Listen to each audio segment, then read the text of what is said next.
Okay, we're good. You guys can hear me, right? Sorry about that. Apologies for the technical difficulties. Welcome back to the stream, ladies and gentlemen. Cassidy, thank you so very much for the $100 donation getting the stream started. So strong. I can hear myself. Fresh meat. How's everybody doing? Can you guys hear me okay? Loud and clear. Excellent.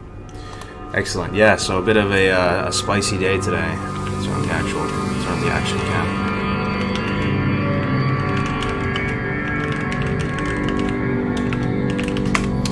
Bit of a spicy day. Oh, look who it is, dude. Look who it is. My favorite druid, man. Grays. Yo. For mother-sucking days. Music is super loud. Oh, okay. Let's see. Turn the music down a bit. Alright. I'm your second deaf viewer. Oh, I'm sorry about that, guys. The music way too loud. Okay, guys, thank you so much, Cassie, for the 100. There's so much to go over. The stream is looking scuffed. This little thing down here is not where it needs to be. Alright, that should be better. So, the Makora that a lot of people were excited for is off, unfortunately. Fresh meat. Yeah, so it's off. What we can talk about a little bit why. I know tensions are a bit high right now, but we'll be all right. Fresh meat. Fresh So meat. TLDR, pretty much, you know, there hasn't been a precedent for this in the past, and there's no point getting into, you know, who started it, who accepted it, or whatever. But it's the type of thing that moving forward, like, you know, if we accept Makoraz, man, or if you want to duel to death, I think it's cool. It'd be a fun community event. You know, we should fight no matter what, you know, so it's all good. You know, stings a little bit. I was really excited for it, but that's pretty much it, man. So there's no Makara. We tried our best. You know, I had the NFL music all loaded up, ready for it, like and Gray's ready to cast it, but not the cards. So yeah, we're also back to Diablo Orbs. Yeah, exactly. So we tried out the other UI, but I just want to try this one out again, and we'll be able to see which one we like better. You know, since we tried the other one, now we're doing this one. Hey, Alpha Knight, thank you so very much for the Twitch Prime, man. I appreciate it. Background noise, is it still too loud, or is it okay? People are upset, but it is what it is. Exactly. I would just say, man, like, moving forward, I thought it was a real opportunity to do something that's never really been done before in WoW, you know, just the fight to the death and stuff like that. So I mean, honesty is the best policy with this type of stuff, because you know it's like the cancel culture. You can always get, people are always going to put on their tinfoil hats and stuff, and people want dancers to a light degree, but at the same time, like, I really don't want to incite any drama here. Like, it's not that big of a deal, guys, but pretty much the priest felt like there was just no shot, there's no chance at winning, because Tactics, it was heavily favored, I have to say. Like, Tactics went hard, and he farmed up a bunch of gear and had like 700 more HP, or even more, maybe even like 1,000 more HP, and definitely had way better gear and stuff like that. So, you know, basically just didn't think it was, didn't want to go, didn't want to do it. So it really is just that simple. I would just say, we'll learn from it, move forward. I still want to see Makoras happen. I think it'd be awesome. On my future guys, after this guy hits 60, I'm down, dude. Makora, every 10 levels on Makora, I'll do someone level 10, level 20, level 30. It's all good. But the challenge Grays, Grays and I were the last ones left of our generation. I don't know if you guys saw that earlier. Did you see Iron Byron died on his warrior right in front of Grays? Dude, that had me tripping, man. He was over here by the pirates. Yeah, like over here by the pirates, right? And he went in to kill the Admiral Firebeard, the warrior, the warrior that we all saw got hyped about in SM having his whirlwind axe. Remember that guy? The guy we ran RFD with, the guy we ran Wailing Caverns with, all those dungeons. He's dead. Rizzo is dead. The mage, remember the mage from that? Iron Virtue, the healer from Nomergon, he's dead. Who else died? Tiki Tank, that was a heartbreaker yesterday. Tiki Tank died. They're basically all dead. So it's just grazing me right now. It's just grazing me left. So it truly feels like an epic adventure when you're leveling a guy in hardcore. I know I'm like a broken record at this point, but how it works if any of you guys are leveling for yourselves right now is, you level with like a wave. It's almost like your graduating class in high school or college, right? And you do the dungeons together because there's such limited personnel. You almost have to do the dungeons together, and you keep tabs on each other, and you say, oh, we'll do the next one together, the next dungeon together. So when they do go down, it sucks. You definitely feel it. But that's also one of the most exciting things about hardcore at the same time. And yeah, we could watch it as a clip later. But pretty much he went out in the most Zug way. Like it was almost like a straight up cinematic. If anybody watched it, he went to go solo Firebeard as an orc warrior, charged into him. There was like 3 ads, right next to him, and he straight up dropped the target dummy and just fought to the death and just died right there, right in front of Graves. Graves was just watching the whole thing. It was more hype than any trailer, man. It was such a Zug. And he's an orc warrior too. Like it doesn't really get any more picturesque than that. Time is money, friend. So that was cool. But we've lost a lot of people. I am level 52, and I'm feeling pretty weak, guys. Fighting mobs 50 plus are no joke. So I'm hanging in there. I have ZG buff for a few minutes. We finished up Tantarus for the most part. Yeah, for the most part, we finished up Tantarus.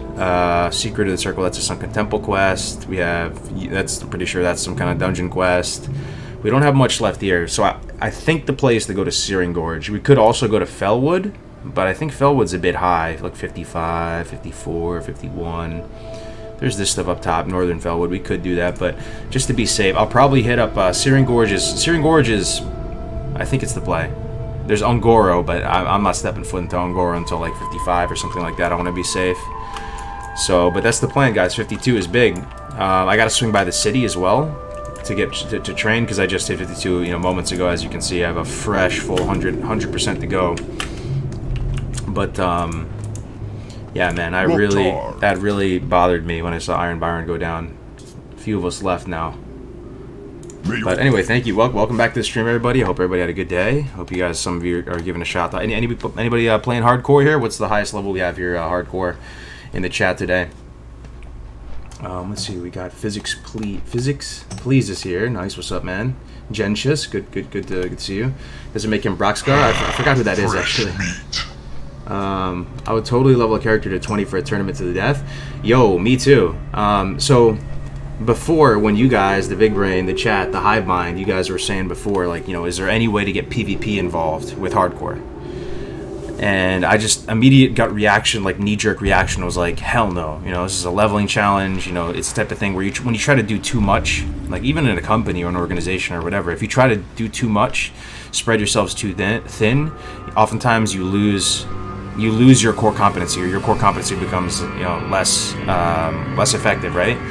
But, thinking about it and thinking about this Makara, I had the NFL music played. I made a little stinger transition for Sports Center, the Sports Center transition. I was going to have all that. I made an orc shaman named Zug Madden, and I was about to run him over to the Gurubashi Arena. We could be onto something, a Makara season or something. Like, we'd have to flesh it out together, right? But imagine you did something where it still has to hurt and be a big deal. Like, if it was a level 10 one, that's too little. Like, no one really cares about a level 10. Something about level 40 is kind of cool, because it's a couple days played. No way, what? B-Block. B-Block died in level 40? Did he get killed by a death of 1,000 cuts to level 1s? That was the dude who was supposed to fight Tactics. Yo, what? I think he seppuku'd himself, man. Is anybody in STV right now? Did he seppuku himself? About to think 22. Yeah, he might have seppuku'd himself, bro. Let me see. Level 47 Hunter went down, got him. Wait, what? An alliance killed him? What the fuck? No way, bro. But how was he flagged? He went in there? Was he just asking for it or what?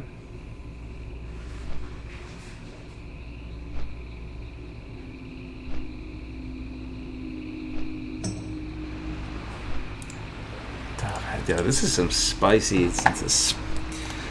Man. Level 30, halfway to freedom. Nice, man. Discord link. For some reason, I'm still bugged on YouTube. I can't type in my own YouTube chat, unfortunately. But the if you want a link to the hardcore Discord, just type in classichc.net. Just classic spelled normal. HC as in hardcore. .net. That should take you to the site. It has all the art assets, the Discord link, all that. I don't know if he went AFK or not. He was sitting in the arena. He didn't care if he died to other people. He just didn't want to die in the 1v1. Damn, I don't know, man. To each their own. Well, he's dead. So what does that mean? Like, the Makara never really commenced, but does that mean that Tactics won the Makara, or does it not even count because it was never done? Can you win a Makara by way of, you know, default? I don't know. Yeah, he fought back but died. Was Grays watching the whole thing? Let me see, man. I wish they just dueled, man. Yeah, Tactics won. He scared the other guy in the forehead. Oh, man. Yeah. Fresh meat. Well, all I would say, guys, is, like, you know, the easy thing to do is to dogpile on someone, or to, like, you know, it's sometimes it's funny or whatever to dogpile on someone, but, you know, this is don't do that, man. Don't do that. Let's try to, like, take the high road here. Like, we have a precedent here. I would say moving forward, you know, if people want a Makara, I think it'd be kind of cool. We should almost encourage it. What do you guys think? Should we encourage it? Maybe we shouldn't encourage it. We should, and that could almost be a badge. Like, when you get to 60, imagine you get a badge on your run that says, you know, Reaper, or like Makara, like, you know, killed, like, something to indicate that you risked it for the biscuit in a big way. And it's the type of thing that, like, if you say, like, yo, I'm down to fight level 20, as soon as you, like, shake that hand, it's almost like you cut your hand and you shook the hand with them, right? And you're like, there's no... Do a hardcore cup time limit strategy, then duel 2 runny. Simple. Have a team, 1 horde versus alliance, and fight at end of week. Time limit strategy, then duel tourney. Yo, is that Drinky? What up, Drinky? Do a hardcore cup time limit. Okay, so a hardcore cup, 8 hours or something. Strategy, then dual tourney. Have 1 horde team versus alliance. I don't know about the fight at the end of the week, but that could be interesting if people would be down to try it. That would... Yo, hold up. Clear mind. Type something in the chat to indicate that you've cleared your mind. Think about this, guys. This actually might be kind of hype. It would be like this RP type of thing where it's truly the horde versus alliance. Think about this, guys. Type something in the chat if you're live right now. Clear your mind. Like, you know, take a deep breath, splash some water in your face. Imagine you have, you know, teams of, you know, I don't know, 25, 50. Maybe there's no cap, but it truly is alliance versus horde. And you make new characters level 1, but you maybe have to put something weird on your name to indicate that it's not an existing character. Like, it would have to be, you know, you'd have to type something ridiculous. Like, you'd have to have turkey leg in your name or something like that. And you all start off, and you have 8 hours, 10 hours, whatever it is, to just get as strong as possible, and then go fight in the arena like the other faction. Thing is, it's free-for-all in the arena, though. So maybe it would have to be a free-for-all. But there's something cool about if it would be alliance versus horde, you know? How would you even do that, though? I mean, that would be kind of high. I would do it. 8 hours, and you just try to get as strong as possible, so everybody's like... well, I guess if it was still hardcore, you wouldn't be able to trade back and forth. Maybe you could make an exception for that one event or something. Probably not, though, just to keep it clear. But everybody just gets as strong as possible and then fights the other faction. I think that would be sweet. Oh, not free-for-all in the same raid. Oh, sick. So you could do it then. Oh, that's sick. Yeah, I mean, something like that. Yo, sky's the limit. Can you make a raid? Okay, that's sick, man. Yo, that would be awesome. I think maybe we should do that sometime. Link the clip in your Twitch chat of B-Block dying. All right, let me see. In the Twitch, you say? All right, let me throw it in the Discord. You guys want to watch the rip of the priest? I kind of do.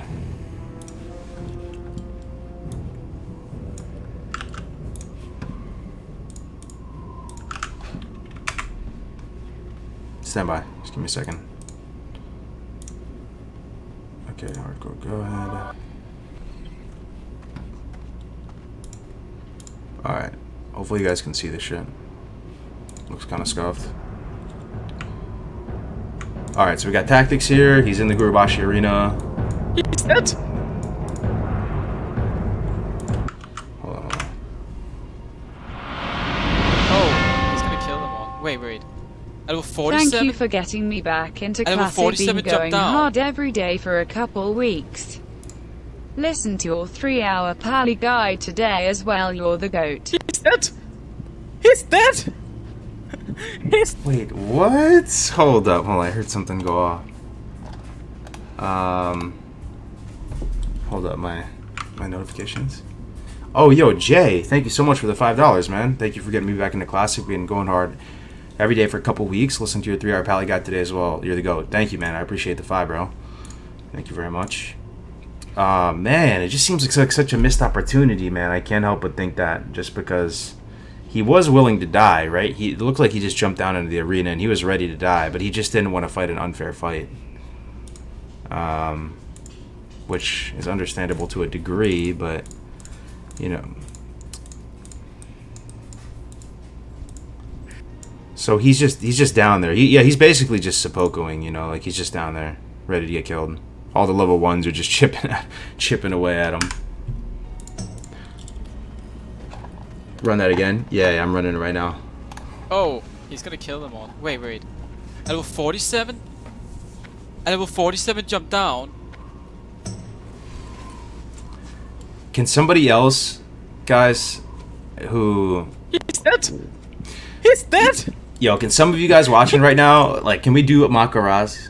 Can you guys, like, we can find a way, like, is anybody down to level a character and potentially die? Like, for great honor and glory, like, we'll try to cast it and it'll be sick. Like, someone please do that, man. Like, even if it's level 20. 20 would probably be the minimum. I would watch a level 20. If it was below 20, maybe it wouldn't have enough skills and it wouldn't be that juicy. But a level 20 Makara would be sick.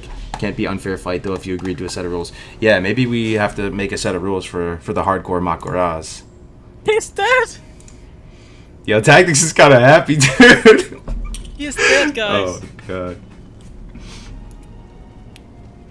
Damn. Oh, he's gonna kill them all. Wait. Look at Kigo right here, level 38 dancing. At level 47 jump down. What's a Makara? Here, let me see if I can play this thing for you. It kind of explains it. He's dead!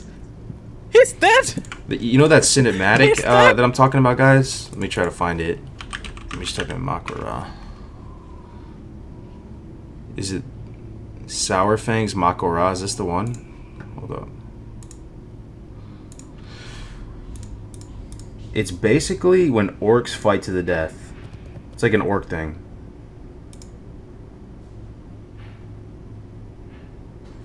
I think I found it. Fresh meat. So this is Sour Fangs Makara. We get Hot Topic Sylvanas here too. Juicy content.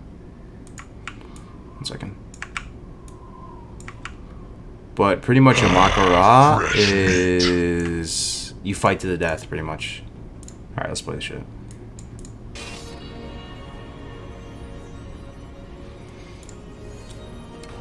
Trial through battle.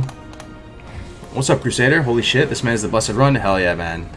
I'm trying my best, bro. But we had one of our battle buddies go down today, man.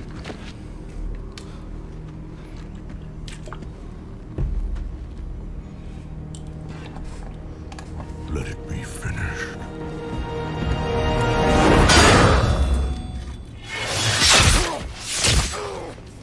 Yo, she fucked him up.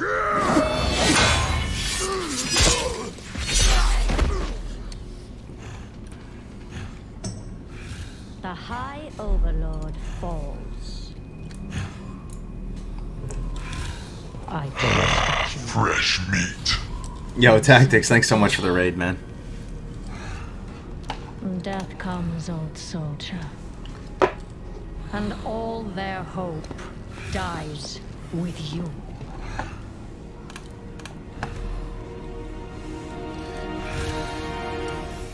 You cannot kill hope. You tried at Teldrassil. You failed. Hope remains. You set us to kill each other at Lordaeron. You failed. Here we stand. You just keep failing. The Horde will endure. The Horde is strong.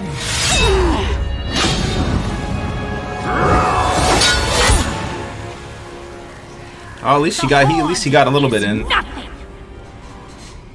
He scratched her eyeliner, bro. Her mascara got a little scuffed. How do you make the game look like cinematics? You are all nothing!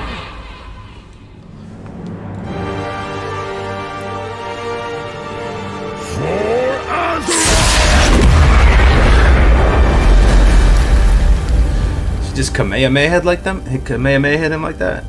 Damn. If you could see yourselves as I see you. Toy soldiers in tin plate. Beasts who howl for honor. Standing as one. Savor it. Nothing lasts. He got more than me. Fuck. Yo, what? Oh god, you cracked me up, Chad. Yo, to be honest though, I think our Makara would have been more hyped than this. Do we do now? I had the Sports Center stinger, guys. I had the NFL music. I found the long version.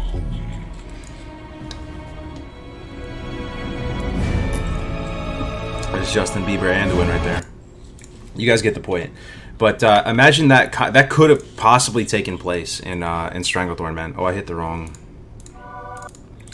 That could have taken place in Stranglethorn to a certain extent. You know, like, we could have made it pretty hype. You know, so the plan was pretty much to have two people fight.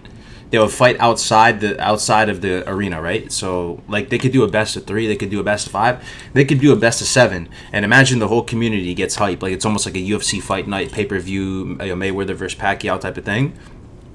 So they're outside of the arena. We're playing, you know, the NFL music, Sports Center stinger transitions. Say what you want about BFA. The cinematics are the best. Yo, Dick for President. Thanks again for another 20, bro. You've been hooking me up recently, man. I appreciate you, brother. Yeah, that cinematic was pretty cool. Since when did they give Sylvanas shadow powers, though, man? So I used to actually like Sylvanas as a character a lot. You know, her Warcraft 3 story, where she used to be like a hunter or an elf, and then, you know, she got turned into the Banshee Queen and all that. I don't. Maybe she always had shadow powers, but didn't feel like it. But so imagine you went outside the arena and you play a best of 3, best of 5, best of 7, and then the loser has to RP walk into the middle of the arena, and they get fired. They get hit with the firing squad, and they get like publicly executed. Right? I think that would be kind of hype. You know, you could just fight to the death in the arena, but the thing is, people are going to grief it, right? They're going to troll it. There's going to be some people just hanging around, ready to like rain on the parade. So I'm just calling everybody out right now in the chat. If anybody wants to level up a character, even if you have no interest in getting 60, just level a character up to at least 20 so we can run some Makoras, man, for the pink slip. People fighting for, you know, for character deletion. Maybe we could even do a couple in a night if we had enough people doing it. We cast all of it, you know. It'd be tight. I'm excited about it. So I'll do it. Oh, hell yeah. And then I'll tell you right now, I mean, does anybody think that it's a bad idea to make a badge or an emblem or something? That if you get the 60 on hardcore, because this is one thing I'm realizing, right? And I honestly have not killed that many turtles. I've killed way less turtles than I originally thought I was going to kill. I probably spent like 3 hours grinding turtles total, maybe like 4 hours, but it's a type of thing in hardcore. And Grace for Days does this better than anyone I know. I mean, just look at his King Bang thing. It's really about the journey. Not all journeys to 60 are created equal. So each individual hardcore journey up to 60 is going to be hopefully rich and flavorful. Like, if you just kill boars and turtles and neutral mobs, it's still an achievement, don't get me wrong, because it takes a ridiculous amount of perseverance to get through that many mobs, but it's the type of thing that as a community, we can really celebrate it when people risk it for the biscuit. And it's the type of thing that if you Makurad another member of the community and killed their ass permanently every 10 levels, and you get to 60, you got to get some kind of achievement, man. some kind of just badass thing, man, that shows, that you risked it the whole way up, you know. Oh, Winky and Brian Skywaffle are gonna do it at level 20. All right. After this Warlock, though. Okay, yeah. A lot of people want to get to 60 on their first guy first, just to earn that, that respect. And we're let them by hardcore still hype as fuck. Let's not bring it down. What'd they say? Now I won't get the emblem then? I think you will. I think you will get the emblem though, man. People were saying would have been big fun community celebration, but got tainted no matter what after poor sportsmanship. Bummer to hype 300 plus people up and streamers. They put in a lot of extra. Yeah, I mean, bro, it happens though, man. It's the first time. Now we know, and guys, I really am scared. You know, one thing that genuinely scares me, guys, like, and please help me out here, like, it takes a village, truly. I'm scared of ruining the fun. I really am, because we're one Reddit post away, we're one viral tweet away from just this little community kind of just getting toxic, getting overrun, falling apart. It just takes one bad thing to happen. So that's what petrifies me more than anything else, because I really love what we got going on here. We're growing, we're getting hundreds of people every day. So it's the type of thing that please, please, please, for the love of the game, just try to take the high road as much as possible. Relax. And yeah, I'm having fun though. All right, Rupture. This is huge. I'm gonna get this. What else do we get? Backstab, Faint, Instant Poison. Fresh meat. Bro, this is probably the biggest DPS increase I could get right now, right? Is this better than getting grinding turtles make it DBZ? What do you mean? Hey, I'm new. I like this hardcore stuff. Hell yeah, dude! Join the community. Every single person watching right now is welcome to join, guys. I tried hardcore, but I can't get my recording to work. Turns out super choppy and laggy. Laggy, I can help you, BK, man. If you DM me after I've troubleshooted a lot at this point. But I think this is the best possible case scenario. Getting a new rank of instant poison. How much? Any rogue banes here? How much DPS would this increase for me, like percentage-wise? Probably like 20% or something. Dude, that's huge. Bad news is I gotta make the new poison, so that's probably gonna take 3 dust of deterioration. Goddamn, these poisons are not that cheap.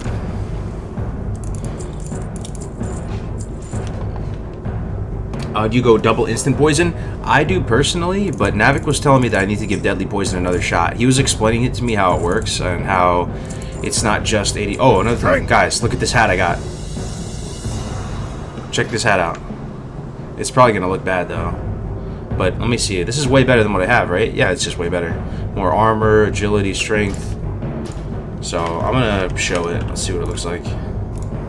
Show it. Oh shit! It's one of those STV looking hats. One of those Kangol bucket hats. What do you guys think? Yeah, should I keep it?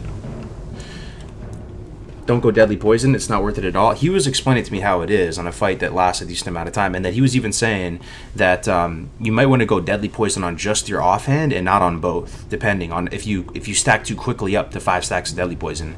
That can sometimes be the play. So I will give it another shot, deadly poison, because it basically refreshes, every stack refreshes it, and it deals more damage than instant. But there's some downside to that as well. Strength and honor. All right. So let me vendor some shits. We're getting closer though, boys. Is it too early to say we're in the home stretch? 52? 50 freaking 2.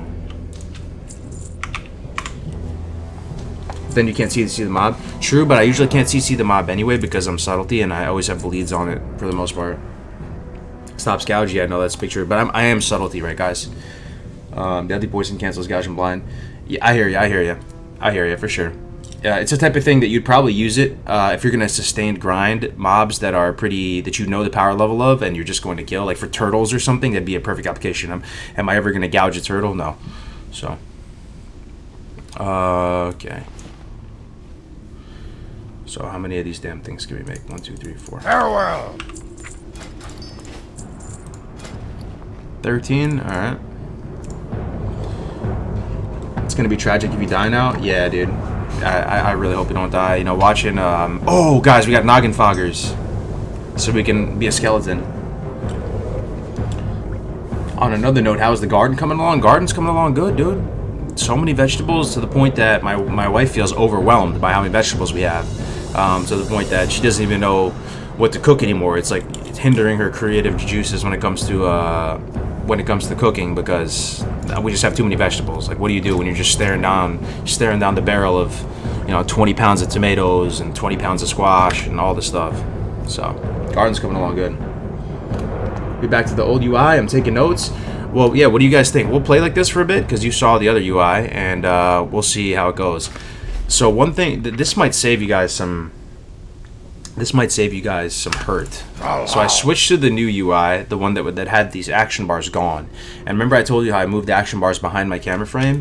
So what happened is, you don't realize, but I've been playing this way for many years now, looking at the action bars straight. So me looking over to the right and looking over to the left to see my health, it put a real strain on my eyes, man. And I got a nasty headache yesterday, bro. I didn't even want to stream in the later part of the day, and I really attribute it to that, because as soon as I brought it back to this, where my action bars are centered again, I'm no longer having that issue. I don't feel any headache whatsoever. I don't really get headaches that often to begin with, so just throwing it out there. When you switch stuff around, whether it could be lighting or it could be UI, or even a chair, or how you keep your wrist, like, it'll sneak up on you pretty much.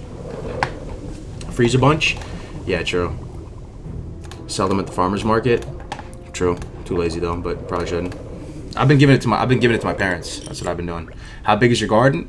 That's the thing, man. You would think I have a big garden because I'm talking all this jazz. It is not that big. It's 2 raised beds. They're big raised beds, don't get me wrong, but all I have is 2 raised beds. I am so shocked and blown away by how much food you can make with 2 big raised beds that I honestly, it's a type of thing that right now I shake my damn head and I go, why have I not been doing this in my entire life since I was 15 years old? How much money could I have saved? How much healthier could I have ate if I just started doing this early? I feel like I'm so late to the party with the whole gardening thing, but it's not too late, right?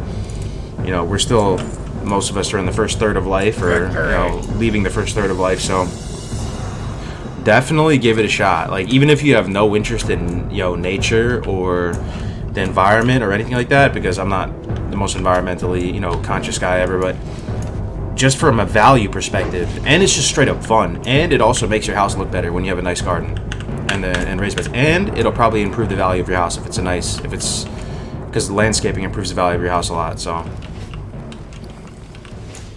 taking care of life improves your life 100%. How long are the raised beds? They are 10 cinder blocks long, standard cinder blocks long, 10 and then 5 wide or something like that. So it's like 10 cinder blocks down, 5 wide, and I have 2 of those.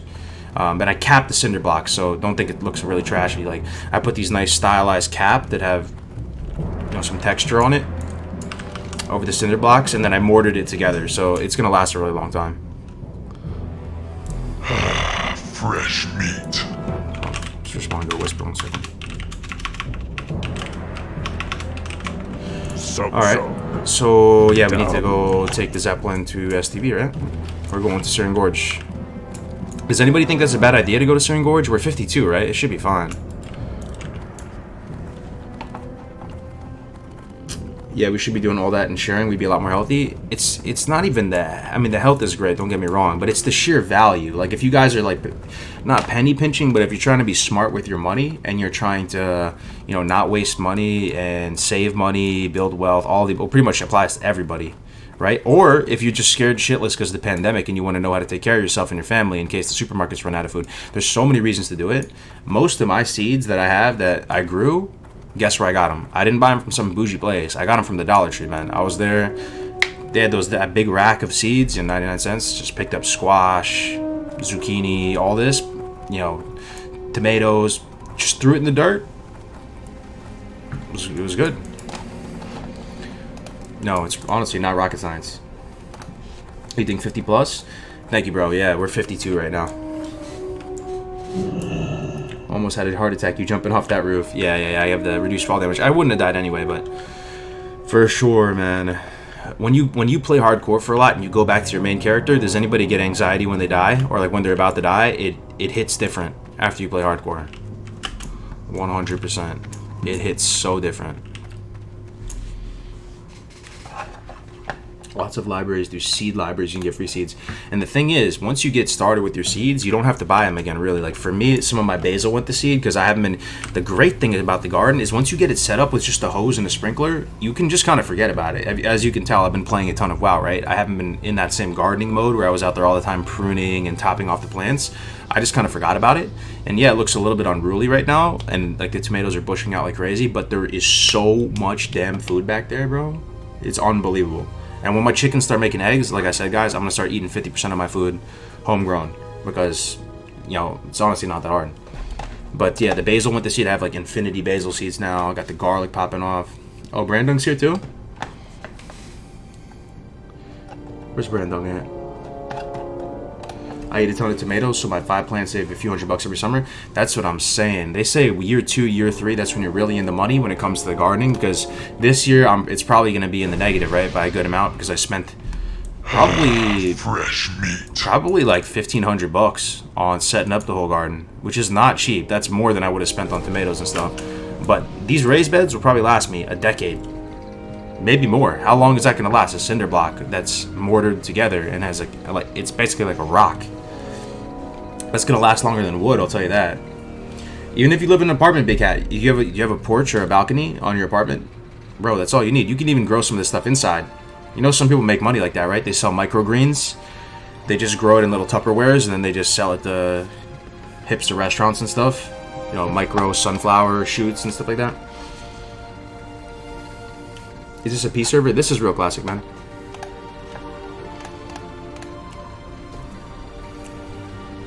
I haven't done any pruning at all, just letting everything go nuts, pumpkins spreading. Yeah, yo, it's good to hear though, because you know we're supposed to be the useless millennials, right? That don't know anything about gardening or how to, you know, get your hands dirty, roll your sleeves up. So it's good to hear that some of you guys are already doing it, and it's super worth. Just gonna do it pretty much every. There's no reason not to have a garden if you just have like a water source and stuff. I'm gonna do it for the rest of my life. It's so worth it. Some people make money growing other things, yeah. I mean, I told you I got a couple weed plants growing. It's legal here in California to grow a couple. I don't really smoke weed. I always have to say that, but those things are growing like freaking weeds as well, man.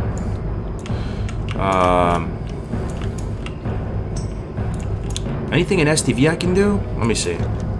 Before we move on, we could do the Skull of Impending Doom quest. Kill this guy. That would be kind of fun to do on stream.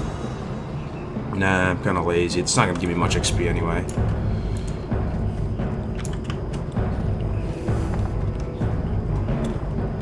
Wife and I are pushing for 0 waste. So you got the compost going and all that? Alright, Kargath. Yeah, that's where we gotta go. Going to Searing Gorge. What do you think about a rule in hardcore where you can challenge a player to a Makara and get all of their golden items if you win and the loser has to die? Yo, so that's... I like that, bro. This is my one thought about it, because a part of me says, hell yeah, that sounds awesome. There's actually an incentive to do it. But, yo, here's the thing about that. When you give people an inch, they take more than a mile. They take a couple miles. So it could be the type of thing that people could funnel gold that way, right? So they could say, oh, yeah, we technically Makarad. You know, like I recorded it, but some guy just died and just gave some guy all the gold. I think in order to Makara, you should be doing it for the right reasons, and the right reasons is juicy gamer clout, and you're going to get a badge when you get to 60. But the other aspect of it is that if you agree to Makara and say someone like, yo, I'm fighting you at level 20, and you back out, then you pretty much, yeah, you should, if you don't fight, you should just delete your character, or like seppuku yourself, you know, go to the arena, and, you know, because B-Block essentially seppuku'd himself. Because he didn't fight tactics, he went there. I think that's what was going through his head. He's just sitting in. Let me get myself sorry. Fresh meat.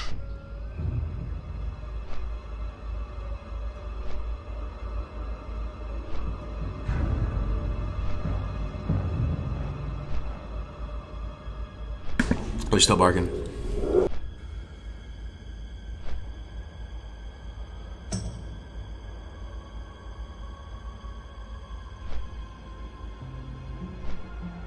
Alright, I think they stopped.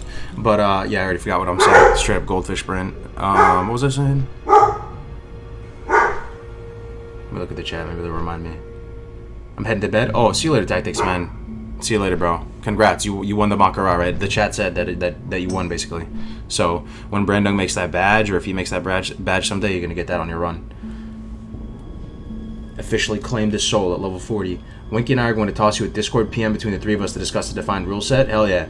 Yo, the thing is, yeah, maybe the rule set for the Makara, yeah, is determined by the people doing it, right? They can just say, you know, between them, no engineering, or between them, no potions. And maybe there is a way to make an incentive to it. I don't know. Fresh meat. Oh, seppuku and Makara, yeah. Oh yeah, that had to be going through his mind, right? Because he was just chilling in the middle of the arena. Like he was just ready to delete his character. Like he probably already, yeah, he deleted his character, I bet. Let me see. Which is sad, because I mean 40 days played, that was his first hardcore. He was probably pretty attached to that guy. How long does it take to get to level 40? You know, probably for some people 3-4 days played. On hardcore it usually takes a little bit longer. So I think that he just wanted to fall on the sword, and he did delete his character, so you gotta respect him. He basically did. It's not like he just got ganked by an Alliance Hunter. He walked right out into the middle of arena. Like, you're gonna die at that point, so. Is this a classic server? Yeah, this is a classic server.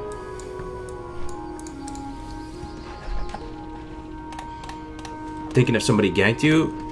Yeah, I mean, you can get tagged. Did anybody catch that clip of Gray's getting tagged in PvP? Oh, I love the way Burning Step looks. Yo, can we get some back of the boxes? I'm about to toggle off the UI so you guys can see how pretty it looks with these settings. Look at that, fellas. What happened with the duel? It kind of fell through, brother. Without access in hardcore, when did your rogue get his mount, and how do you recommend farming for gold for it in HC? Another Chad with the $5. Thank you, Chad. So yeah, tell them, guys, how did I make my money? One turtle soup at a time, brethren. The number one way you make gold in hardcore is through vendor. It's pretty much the only way you make gold in hardcore, right? Other than questing and stuff, or just straight up grinding. So, cooking is really good in hardcore. Which cooking is a pretty nice profession. The way Blizzard did it, I think, is pretty awesome, because you really do want all the buff foods.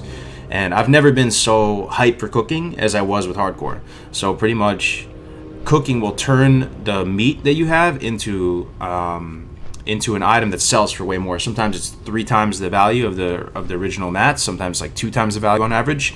So you just cook up a bunch of soup and then you just vendor it. So that's what I did. I did that for the turtle soup, the soothing turtle bisque, and I did it for the heavy kodo stew. That was my strat. Yeah, soups and double gatherings. Seppuku is you know, when the samurai, they have the little short sword that they keep. You know, they have multiple swords. They get that little short one, and they just like they stab themselves and then they eviscerate themselves and they like fall on it. I've been saying cooking cell. Yeah, cooking is great in hardcore. It's so nice. Your character frame is out of whack. Is it? Let me see. Oh yeah, it is. God damn it. Alright, should be better. Thanks. Let me see here. It should be between them and a third party. Do you have any good resources online for beginning gardening? You know, the best resource is YouTube, bro. I learned everything I needed to know about gardening.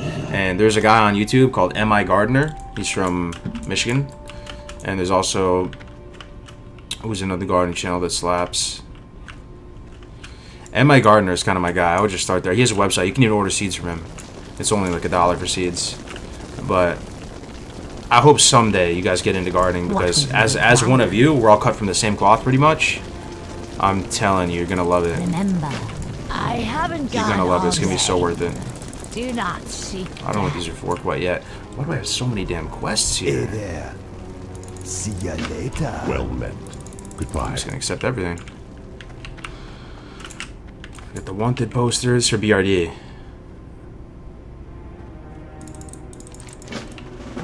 My god, am I really getting BRD quests now, boys? I'm starting to feel like we're getting there. We're getting towards the end. Blood and thunder. Go with That's my honor. quest log at 17. I feel like we're getting towards the end, boys. We're getting BRD quests. I can't believe it. On hardcore, we're getting Black Fresh Rock meat. Depths quests, man. That's insane. Oldemon reagent run. I think I'm missing something. Might be it. Did you get bored of turtle genocide? So this was something I was going to say before I got goldfished a while ago as well. I really don't want a turtle genocide. I've only done it for maybe 3 to 5 hours right now. But the more and more I watch Grays per Days play, the more and more I just see value. And like the main reason I'm doing this is to earn the respect of you guys and to make it feel like, Cargos went hard. He had a good, flavorful, rich run. He got the 60. So I'm gonna go low risk still, but there's something I'm not gonna turtle genocide. It's just too much, man. I want to be proud of the run. It's about the journey, So I'm still not gonna go to the playblands though. Fuck the playblands. Yeah. What web camera are you using? I'm using Logitech. Just type in Logitech streamer webcam. I bought it at Best Buy. It was like $150. Cargos, my dad is a big time WoW player. We're going to stream him and me doing the hardcore challenges. 2 warriors? Yo, that's pretty cool. That's pretty cool. I wonder how you're gonna do it. See, the problem with 2 warriors, man, is that you both your resource generation also depends on you getting hit, right? So one of you's not gonna have that much rage. You can still definitely do it. I'm just curious how you're gonna do it. Is one gonna go prot? Is one gonna go? Yeah, I'm not sure. That's exciting though, man. Hope you make it. What level is Grays? Yo, he's been pumping. He's been getting up at 3 a.m. He's a married man now, right? And I can tell that his time to play is a little more limited now. But at the same time, he's so motivated to do hardcore and do everything hardcore, get his character up, that the feel. He's waking up super extra early. He's starting to stream up at like 3 a.m. That's a sign of a motivated person when they're doing stuff like that. So he has been pumping. He got a bunch of levels. He's at 47, and he's still online. He's been streaming for probably 15 hours or something like that. Alright, we are in a really dangerous spot, actually. I gotta be super careful here. It looks really nice, though. Everything is looking pretty back of the box. I love these. The music is nice. I almost want to turn it up a little bit. Ambience, music. Everything's looking dreary and just looks pretty nice here. You still took risks? Oh yeah, that's true. We did it early. I've been playing it pretty low risk recently. But off stream, guys, I did just take a lot of risks that you guys didn't see. I did all the chicken escorts, except for Hinterlands. I did the one in Teneris, and I did the one in what's the other one? Teneris and Feralus. I did that one. Oh, I did that one with you guys yesterday. And I did some other stuff too. I did the pirate quests in Teneris. I pretty much did all Teneris off stream. And there's some spicy quests there. I did the tortoise escort. I did some Hinterlands quests. So I haven't been just killing turtles this whole time. Like I've been pumping. And my gold's pretty good, 241 gold. But my weapons, man, I'm starting to feel these getting pretty ate up, bro. So maybe we can work together and find a way to upgrade these, because these are just, I'm starting to feel the age on these, man. Level 40. We got Vanquisher Sword in the 30s. So, man, yeah, we're going to have to look for an upgrade. Chicken Escort. Oh, in Feralus? Yeah, that one wasn't that risky. It was going to be risky, but then we just stealth by all of them. Can we get a rogue or headpiece? I feel you. I mean, I can just hide it straight up, but I like the way these bucket hats look a bit. The blade from Mara. Yeah, that was going to be the thing. So we were hoping to do a ZF run today, possibly, but Iron Byron, he died. Tiki Tank died yesterday. Iron Virtue's dead. I was talking about this earlier on the stream. Our whole wave of characters that leveled up together, they're pretty much all dead right now. It's just Grays and I, which is kind of cool because Grays is my boy. It feels like we're surviving against the world. This world is really trying to kill you, man. Like, if you think about it that way. Rizzo, the mage, dead. Iron Virtue, the priest, dead.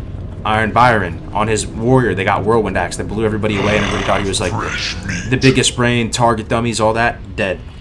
Tiki Tank, the guy that I saw level 13 killing plane striders in the Barrens right next to me. Did Wailing Caverns together, tanked pretty much everything, dead. Healed Nomergon, dead. All dead. It was just Grays and I from our little squad. We can watch the clip of Iron Byron too, man. I kind of want to show you guys, because he went out in the most zug ways. You guys want to watch it? Let me see if I can pull it up pretty easily. I think I can.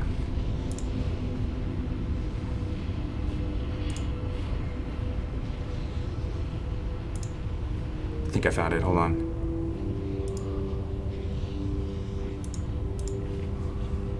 I see the clip of his body.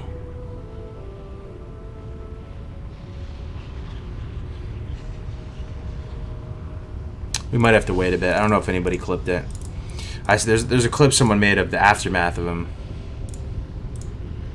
I'll show you that just for 1 second, just so I'm not debating you guys too hard. Take a look. You can see Graze is pretty fucking bent out of shape about this shit. This is the warrior from SM, if you guys remember, man. He had the whirlwind axe, and everybody was going crazy in the chat, like, how did he get it? Target dummies, all this. So Graze was at the pirate camp earlier on stream today, and he whispered Graze, he's like, yo, I'm gonna go do Andre Firebeard on stream. And, you know, he's level 45. Like, this is a solo orc warrior. There's something so insane about warrior in hardcore. It's very... That shit hurt, man, watching him die. Like, he just went in. He was trying to put on a show. Charges into Andre Firebeard. Starts fighting all of them. Puts the target down. Doesn't run. Graze is like, run, run, run, run, run, run. He's like, hamstring and run. He's like screaming on the stream. He's like, run, run, run. And he doesn't run. And he just straight up dies right there. Are you following a leveling guide behind the scenes? I am following a leveling guide loosely, just the Classic WoW Live leveling guide. I'm just following it loosely and freestyling for the most part, because there's a lot of stuff that you have to skip. Yo, I missed the duel. It didn't happen, bro. Didn't happen, unfortunately. But Tactics won, basically, TLDR. One dude, he backed out. Okay. We're back to the game. So, that's the thing, man. It's just Graze and I left, man. It's just Graze and I. Talk to me. If Graze goes down, man. Off with you. Here there. God, man. What's Oh, and send on this your mind? orders. I remember this quest. That quest is kind of hard. How are you? Ari Menace. Watch your back. Interest you on a pint? Be good. Quest log full. Let me see what we can get rid of here. ZF quest. We'll get rid of these.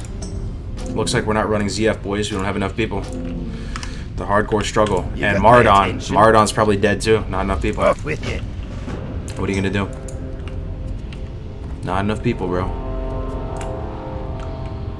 Let's see. Wanted Overseer Maltorius. There's so many quests here. We're gonna have to abandon a lot of shit. Hinterlands. Bungle in the Jungle. No, this is a Ungoro quest. I'm not gonna do that. Sunken Temple, fuck that. Cracking Mori's foot? Nope. Smot's chest? Nope. Not solo. Go full Zugzug and 3-men ZF? If we were all at the very top of the level, I think it's possible, yeah. I think we could do it, but we'd all have to be probably at the very high level, the highest level of the Meeting Stone. If anything, I'm just trying to do Marathon, bro. Oh, the unit frame is scuffed a bit. Oh, I used the wrong, I'm sorry about that. Thanks. There you go. Much better. Okay, we accepted all these quests. Look at the guide. So now we're going to progress Flawless Flame, which is to get the Heart of Flames and the Golem oils, while doing Kirsty's Fat Fingers, while killing Taskmaster. Okay. So we're just going south of Thorium Point, just killing shit. Tracking. What up? The unit frame is a little off? Yeah, I just fixed it up. Hopefully it looks better now. ZF Temple event is a run in there. It surely is. It surely is. But you can skip that, right? You don't have to do that one portion of it. So the thing that I'm interested in ZF, if there is anything that's juicy, is the boss that summons the basilisks.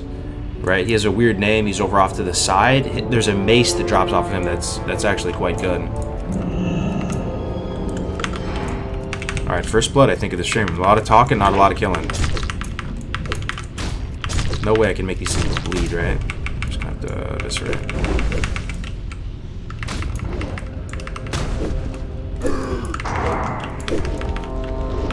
These guys are strong as hell, dude. Jeez. You see what I mean about my weapons, right? They're not connecting the way they used to. Maybe this dude just has so much armor, and you can't make him bleed, so. Oh, good news though, guys. We have Riposte back. I'll show you the talents. Check it out. And we're about to have the 2 out of 2 imp sprint. Yeah, Hand of Antasul. Yeah, that's the one, man.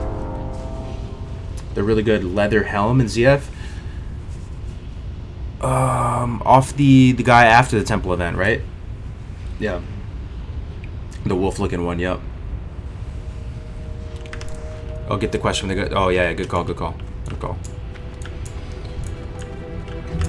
But yeah, I'm starting to feel once you get into these black rock zones, man, I'm feeling like we're almost there, boys. What can I do for you? We just got to stay vigilant. There have been, you know, a dozen people who have died in the 50s. So death is very much looming over us. Every day it feels like we lose another person.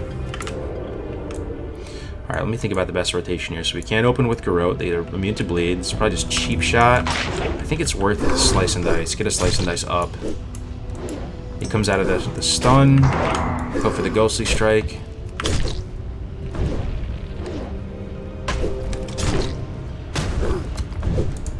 You know, I thought having riposte as subtlety might be awkward, but it feels pretty good with subtlety because things are so cheap.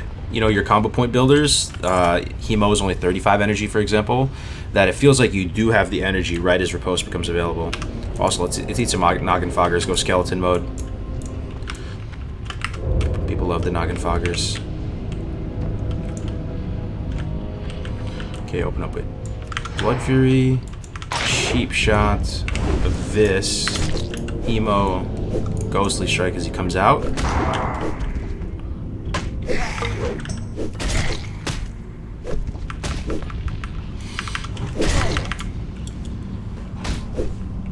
Can even happen at 59, yup.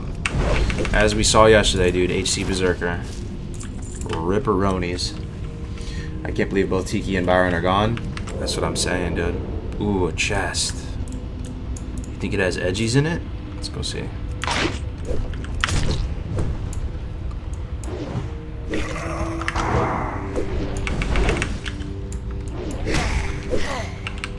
Yeah, Byron went down today, slim winnings, unfortunately.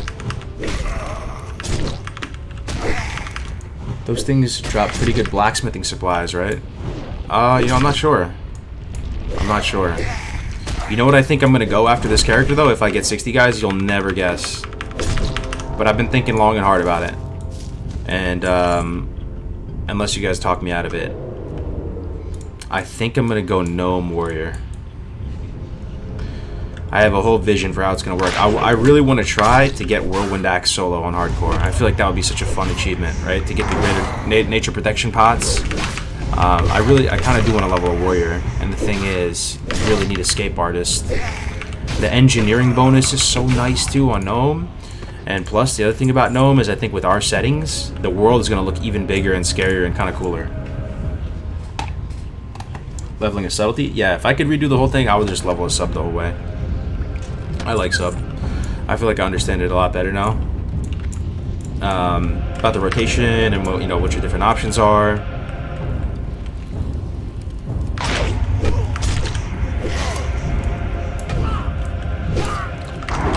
I'll try to talk through some of the rotations too. I don't know if it's really interesting to any of you guys, but you know, Rogue is one of the more fun hardcore classes to level, so I figure some of you might be interested. The thought process on things. So like, if I'm just gonna kill a regular mob, you can either do like a bleed line. Well, that's the thing about Rogue, man. You can do a bleed line, you can do a CC line, or anything in between. The sky's the limit with Rogue, but what I've been usually doing, like with these guys, they're not that strong, right? So like my thought process, if I see this mob right in front of me, he's a humanoid. What does that mean? That means he might run. That means that he has less armor and health than a beast. That means, you know, he may have different varying thresholds of running, maybe 30%, 40%, and it's the type of thing that he is 5 levels lower than me, so I don't necessarily want to bleed this dude out because I feel like I can just burst him. So with this dude, I'm probably just going to go for a cheap shot type of line. I'm going to go premeditation, open with a cheap shot, right into an abyss, just to dump the combo points, then I'll open with the Hemo, then as he comes out of that cheap shot, I'll use Ghostly Strike, bring him back a little bit, and I'll start getting ready to burst him, you know, when he starts running, because in my mind he's like, you know, he's probably going to run at some point. So he puts something on me. Chance to hit reduced by 71%. Holy shit, these guys are terrifying. It's even worse than the Murlocs. Guys are actually terrifying. 71%. So we're killing these guys for the smithing tuyere. Stolen smithing tuyere.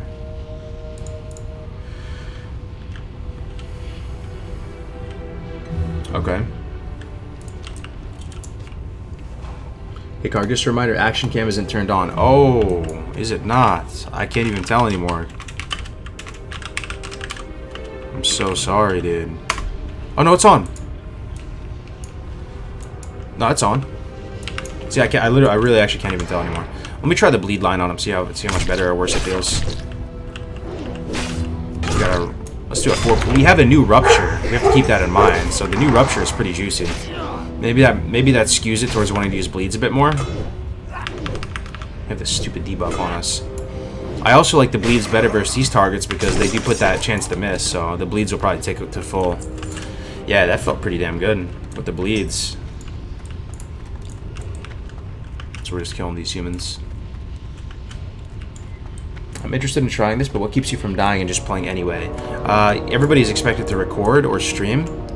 And then the other thing is the GMs are able to... Oh, they're immune to distract too? Huh? Weird. I guess they're so heavy. That's pretty flavorful. So GMs are able to verify if you've died or not.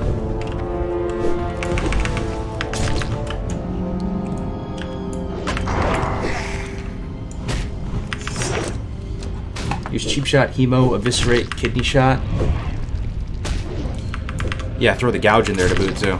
For sure, man. No, this is a RP PvE server, Julian.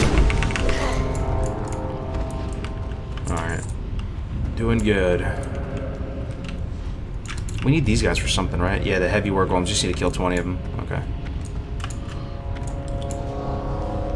I did that quest at launch. I killed like 250 mobs for 3 hours and it didn't drop. Yeah? The 2-year one? I'll keep that in mind. If it gets too bad and we don't get a drop after a long while, we'll skip it. The quest I'm most excited to do here, it's one of the coolest quests and areas. I think it's gonna look really nice too. I kind of even just want to go there right now to keep the stream spicy. Is the Incendosaurs area. You guys know what I'm talking about? It's underneath this. It's underneath where I'm at right now. That area is really cool.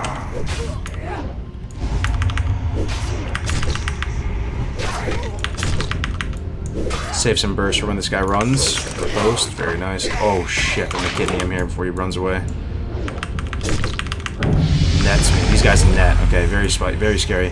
Our sprint right now is a 50% shot of getting us out of roots, but not until next level will it be 100%. So, something to keep in our back pocket. We have Vanish will take us out of roots too.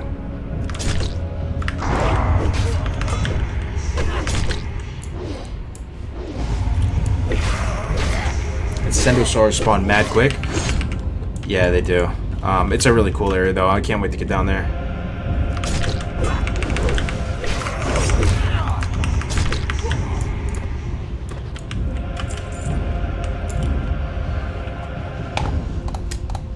The dwarves above that place are mean. Yeah, the ones I'm killing right here. They net you, which is one of the key red flags in terms of mobs in hardcore. Pre-med, let's go Garrote. Just right into the ambush, right into the rupture. Let's see how hard these bleeds stick. I mean, how does it look, guys, as far as my damage versus these mobs and stuff? Do you think, like, my weapons are still okay for now? I feel a little bit more powerful now with the riposte, I gotta say. Oh, you know what it is? It's the instant poison, because I was feeling pretty ate up. It's got to be the instant poison. It's making me feel like a little stronger now. Instant poison is huge.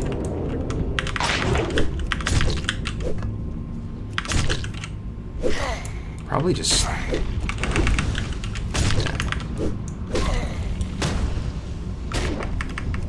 God's faster by far. It might be the type of thing too, like if we start fighting higher level dudes that are so strong, we might switch to deadly poison too, man. I'm really considering, but I don't know. We just got a new instance, so unless we get a new deadly, there's no reason to use that. I don't think.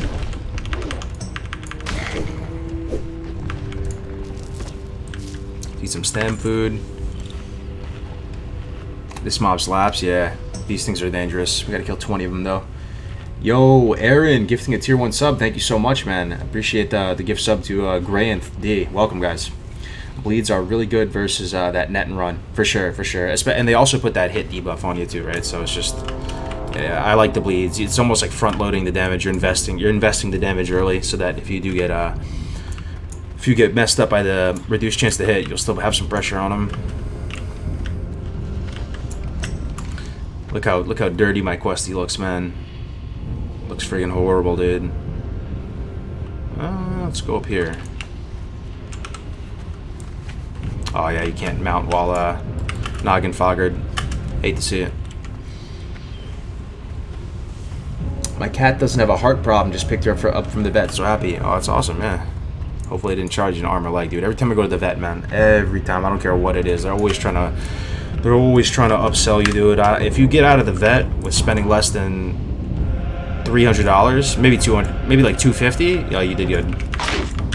And I can't say that I blame him that much because compared to the regular healthcare system, the vets don't get paid that much, right? Because like the human healthcare system, at least in America, is kind of scuffed, dude. Everything is so expensive.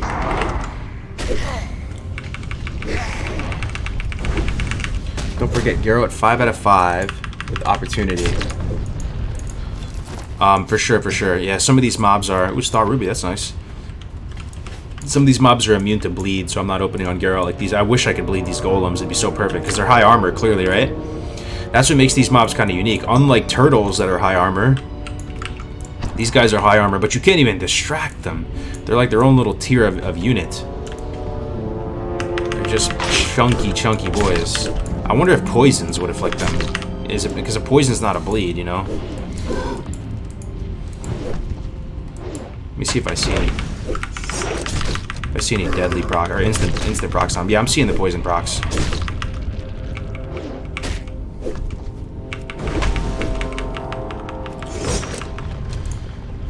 Makes sense. You can't distract the machine. Yeah. Well, I mean, I feel like you could distract the machine. It's just that they're so heavy. What is he immune to then? That has to be poison? Oh, yeah. I haven't been trying to bleed him. Did you see immune pop up? Let's take a look. Immune to distract. Cheap shot. 1. Yeah, I'm still seeing the immune pop up, so he probably is immune to poisons too. That's nutty, dude. Cannot be bled or poisoned. Okay. Yeah, these things are kind of are rough for a rogue. You just have to chew through them.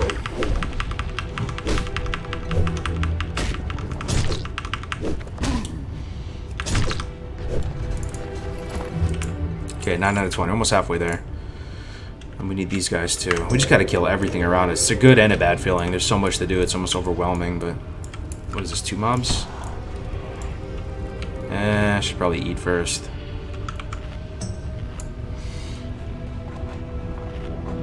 How do you like subtlety spec? I like it now at this point. I understand it way better, and I do feel, you know, significantly safer in this spec. And the damage, I think, is kind of in the same ballpark.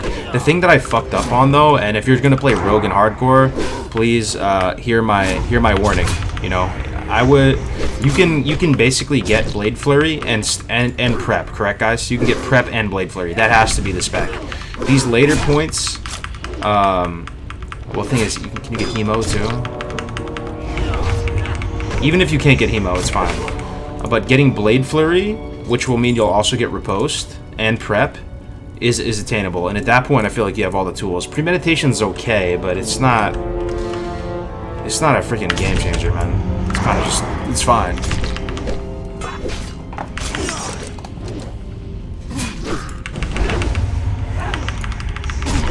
But if I could redo the whole thing, I would probably, if I had to redo the whole thing, I would probably go subtlety first. Right?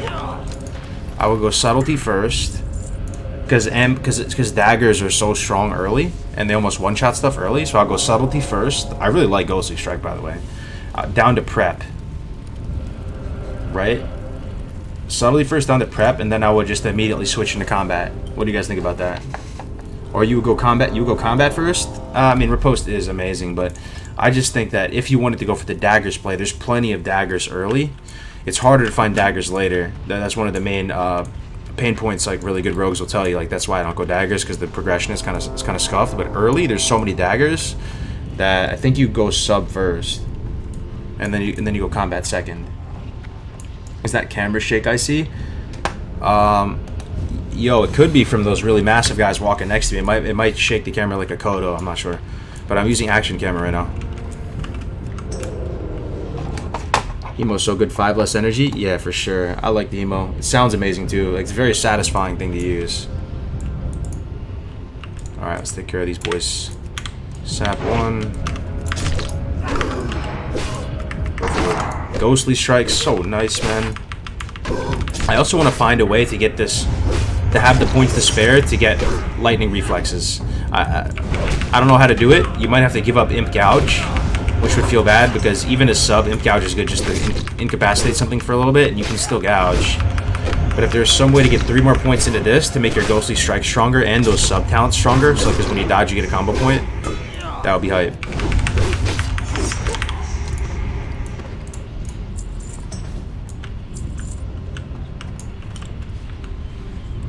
Still happy with the chair? 100%.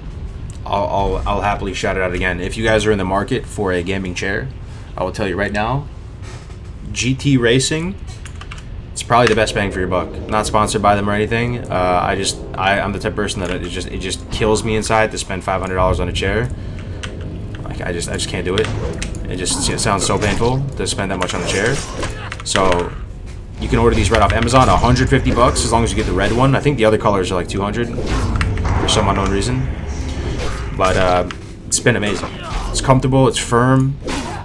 It feels like the plastic doesn't feel like super cheap. So I would definitely recommend it. GT Racing.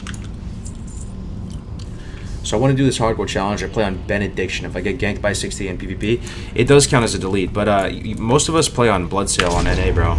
I mean, you can definitely do it on a PvP server if you want. Keep it on one server, but I wouldn't recommend it because you're gonna get really frustrated when you get ganked one time. I almost did something really stupid today, guys. I was tempted to queue up for AV. I was feeling my weapons are feeling pretty weak, and now I understand why that rogue, level 50 plus, he went into AV and died. And I'm so glad that I had that precedent, because that's ultimately what walked me down from that decision. Because I just remember his clip. He was trying to play super safe and just stay really far back by the ram stables. And even him playing as safe as possible, he got opened up on by an undead rogue and killed in AV and had to delete at 50 plus. But it's so tempting because the hammer you get is just insane. So good. It's like 42 DPS or something, the one-hander. So I was thinking about doing that earlier, but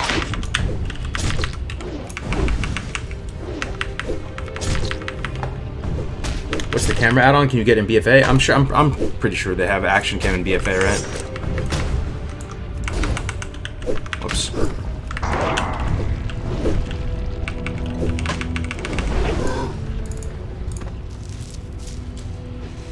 I noticed the rule for duo hardcore says you have to start in the same zone. Why is that? Yeah, it's tough to say. I know the main argument against that rule is that druids have a hard time, but I would just say try to play a comp with a druid so you can start in the same spot. The reason why is just so people don't level to 15, 16, 20 even separately and then get together and just start trading and doing all that, right? Because like, imagine you're a druid and you start over in the Night Elf lands and you're trying to partner up with a human, and you have one life. You're not going to be able to make that wetlands run, right? You're not going to be able to do the skip unless you get super creative. So if you could find a way to get over there and still be really low level, then I don't see it being a problem. But the rule was there just to stop people from leveling to like 18, 20, and then finally linking up. Or same with the undeads leveling through maybe Tears Fall, Silverpine, linking up at the Barrens around level 20. It's more flavorful, more rich, and it feels more. It just feels better when you're getting all the XP together and your whole adventure starts from the same place together from minute 1. A guy in Discord pad ways for players to make a Denny's zone level 1. Yeah, I mean, if you could do that, I don't see why not. It'd be fine, You could do it just AFK at the start. I was thinking about doing that, man, just staying there, because you just need to win, right? But I don't know, that seeing that one rogue who actually died like that, and the clip is still in the Discord, it ultimately talked me out of it. I'm just thinking to myself, I've made it so far already, I do not want to delete, and I definitely don't want to delete off stream. Like the most anticlimactic thing ever. Yeah, world buffs are allowed, yep.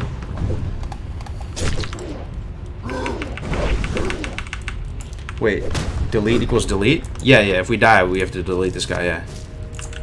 Yep. 0 deaths so far. Oh shit, look at that dragon.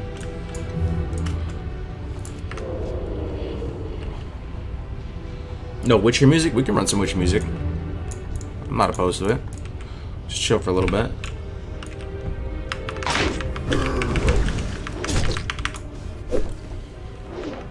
Do you have a link to your add-ons? I have a guide on my channel, man. Yeah, we can rock some Witcher music. That sounds pretty good right now. That's right, Cargos. I was talking with Tiki, and he said he was saying about playing Night Elf, but didn't want to do in the starting zone. If you like what I'm saying, if you can find a way to get to the starting zone together at level 1, or even if it's level 2 or 3, it's not a huge deal, right? But like if you just make your strongest effort to get over there without dying as low as possible, I don't see any issue in doing it together. It was just to prevent people from getting, you know, like 18, 20 separately and then linking up. Yeah, just record everything, you know. But yeah, we could rock with some Witcher music. That sounds pretty good right now. Let's put on some Witcher music.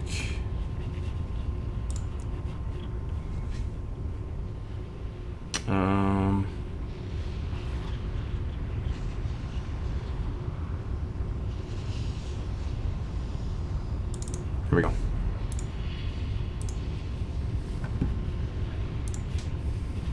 Stand by.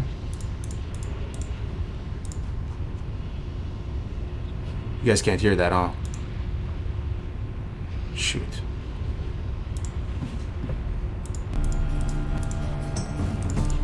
There it is.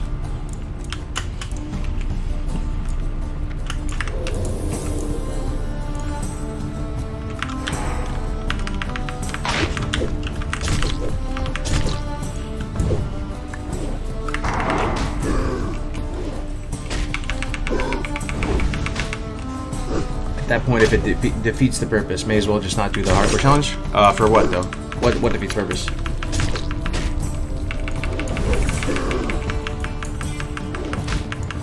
I mean, some guy in the Discord apparently found a way to do it, so. Oh, I'm small. I'm a gnome. Is this how big a gnome is? Can't get the skeleton proc. There it is.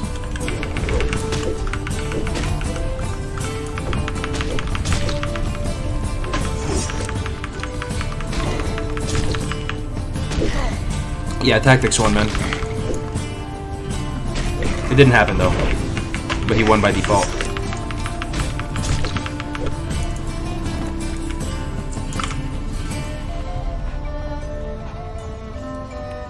Are we allowed to mail profession mats between our hardcore characters? As it stands right now, yeah, you can. We will likely roll that back at some point, just because we've made straw polls on all the people that have been streaming, have been asking their viewers and other people of the community their thoughts on it. We've like brought the issue to light with the whole shared stash, and it seems like about a 3-to-1 margin. People are down to get rid of the shared stash because it ended up just creating more problems, and people weren't really using it for the shared stash. But as of right now, totally fine to do it, man. And you know, go for it, man.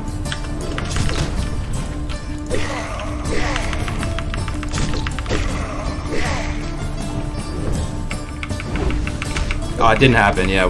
Basically, the other guy just conceded, pretty much.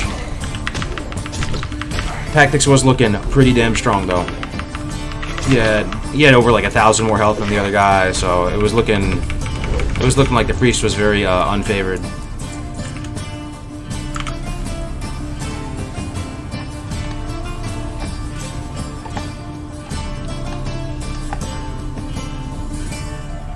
If you have a UI add-on like bartender, use the add-on to reposition the pet bar.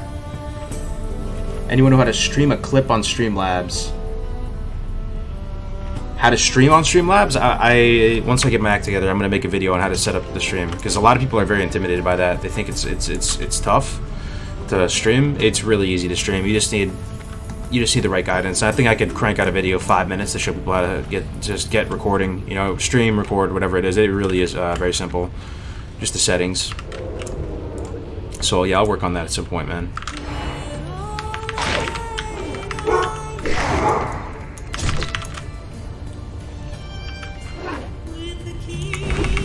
Use dense stone to sharpen your blade. Do I have sharpening stone?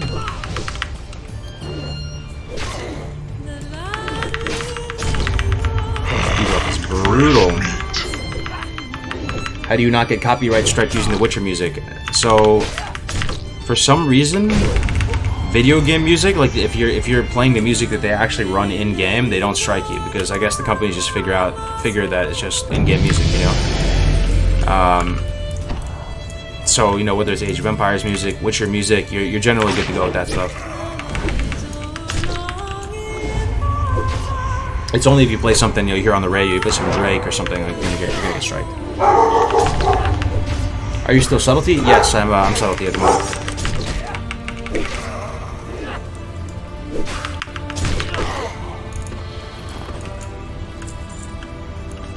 I'm killing stuff, but I feel like I'm not making a dent in these quests, man. Lava spiders, god damn.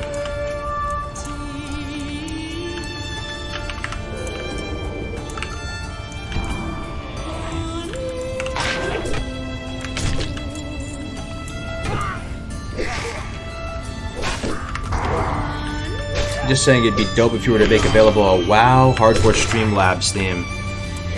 That would be sick. I mean, we have the art assets, right? We would just have to put it into a theme on Streamlabs. That would be so sick. I don't know how to do that, but maybe if anybody has any idea, that's such a good idea. Some guy Donut. If you go into the Discord, I wish I could link it in YouTube. If anybody on YouTube is interested in joining the Discord, please do. Go look in the stream asset section.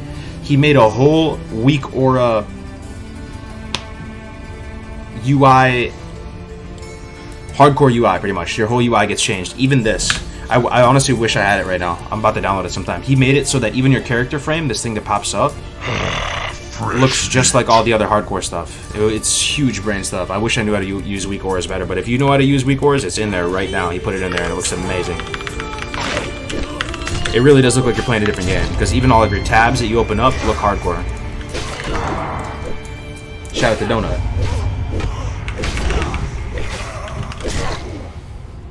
So happy that you're getting used to it so far. It's always fun watching someone succeed in an area of the game where I wouldn't be able to.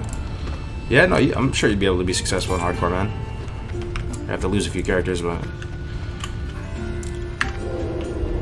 I think sub is still a great leveling spec, more survivability over less multi-target DPS. That's for sure. But you can still get Blade Flurry as sub, right? That's the thing that was surprising to me. I could go respec right now and get Blade Flurry as well. I just kind of scuffed my talents a little bit.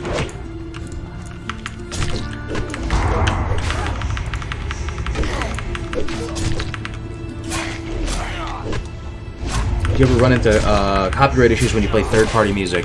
I do if I play anything other than in-game video game music. I will always run into trouble, man. But if you stick to playing stuff that's like in-game music, you should be good. Oh, Donut's here. What up, Donut? Yeah, I gotta get that running, man. I saw that thing you made in the Discord, man. It looks so nice. Does he have a paste bin of it? No, but if you just go to this, he has the download link right there. Just go to the stream assets, download it, and then I'm pretty sure you just pop it into your weak auras, or you load it into weak auras. Should be good. Link the Discord? I can on Twitch. Yeah, my YouTube is bugged. There. ClassicHC.net. Yo's Den Far, what's up, dude? The duel didn't happen, unfortunately, but Tactics won by default, so, but it's okay. We've hopefully inspired another generation of people that are down to Makura hardcore. We got some people working on their characters right now. Maybe next week we can do it. Get some level 20s together to fight to the death.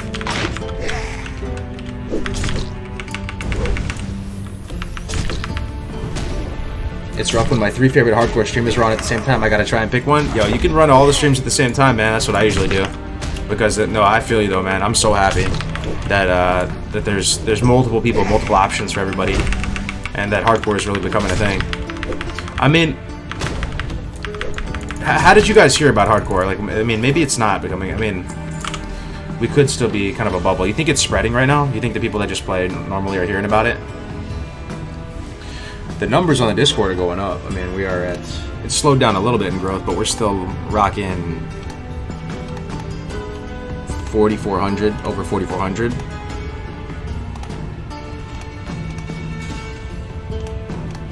Yeah, it's pretty good. But, yeah, there's also a YouTube channel, by the way, guys. It's not my channel, but Brandung, our designer, the guy who made the website, he made a YouTube channel for us. It's just called Classic Hardcore, and every week they're going to put clips in there. I'll link that one too, just in case. They already made a couple videos in their weekly clips. Classic Hardcore. Here it is. So if you guys want to toss a sub to this, you should be able to get some juicy weekly clips there, like death clips, highlights, all that. I wish I could put it into YouTube, but like I said, I'm bugged on YouTube.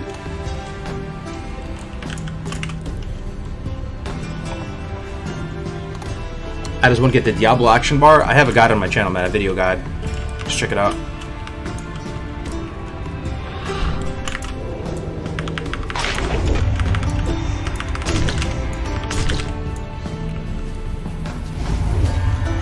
Watching you here at Nom Nom on Twitch.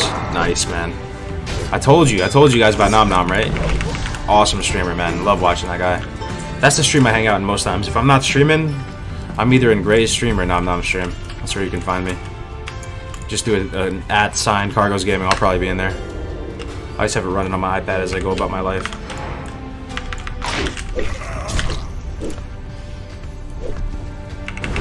Did the opponent die? The opponent did die. Yeah, he died, but it wasn't how you might be thinking. He died. He basically just killed himself.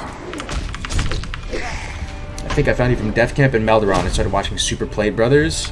Wow, Super Plate Brothers. That's a throwback, bro. That's the type of stuff I was watching when I first got into Death Camp Melderon years ago. Super Plate Brothers. No, my favorite was those vlogs of Melderon in the woods, man, talking about his favorite classes. That was the realest videos. I love watching those. Nom Nom HC is a really cool guy. Family Man? Oh yeah. That's what I'm saying, man. Those are my heroes now. Like, to me. The dad gamers out there, man, because like I want to be a dad soon and all this, you know, like it's cool seeing people that are still they're still playing games and they're able to find that balance, have kids, and still be, you know, the same. That type of stuff is you know, inspirational for the people that are, you know, late 20s, 30s, thinking about kids and stuff. You know, it is unnerving to a degree, but to see people that are still basically just how they always were, they just have kids. That's pretty cool to me. Crix is in the same way, you know. Crix streams, you know, he has a couple kids. Nom Nom has a couple kids. That's dope. I keep teasing what happened with the duel. The duel didn't happen, man. That's all I'm saying. The duel didn't happen. It was unfortunate. I wish it was more exciting than that, but the duel didn't go down. 30-year-old with a 1-year-old, it changes things. Yeah, I'm sure it changes things, you know, but just to know that you can still play games, you can still do what you like to do. It's cool. I wouldn't willingly have kids with the job I have. Oh damn. Did you die? Yeah, I drank a noggin vodka, bro. Alright, this is our last heavy war golem, then we're done with these freaking thick boys.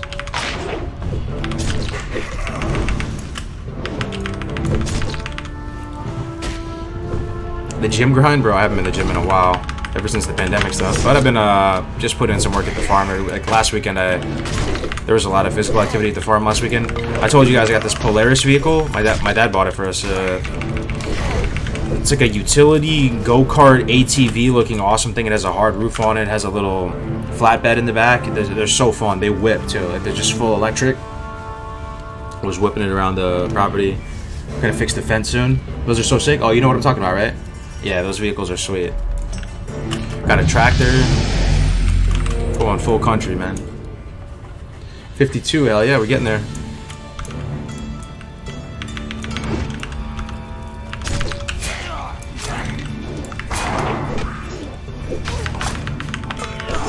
Yeah, kids have to sleep eventually, that's when I play. Yeah, I always say this. It's always the funniest shit to me. My grandpa first said it, and now my dad says it. He said, Fresh meat. son, kids are great. It's just those problem meters from 1 to 40. I'm 29.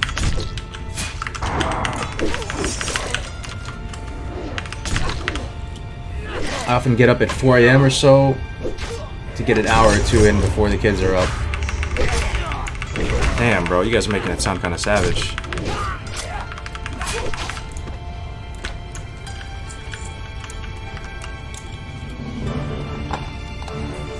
Any BRD or ST anytime soon? I wish we could run Mara, man, but like I was still saying on the stream, we lost some high levels, man. It's been a bloody couple days. We lost Tiki Tank yesterday, and today we lost Iron Byron. So we lost some of the highest level in our guilds, just like that. So there's not much of us left. If we had to do a group right now, who could we get? It would be Red Sonia, who's still kicking 49, myself, Grays. Oh, this guy. This guy's been pumping. He's the healer, so we still have one. This is our last healer, pretty much. That's within range.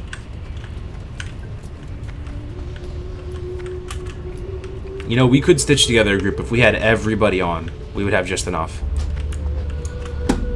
But if that priest goes down, it's over.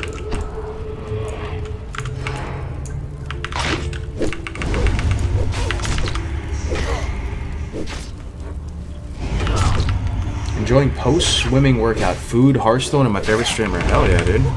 Going swimming? You have a pool? Yo, my wife wants a pool so bad.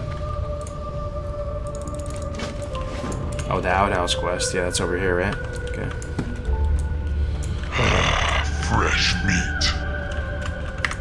The cool thing about our farm, though, up is it's right near a lake, which is nice. And we didn't honestly even know that when we bought the property.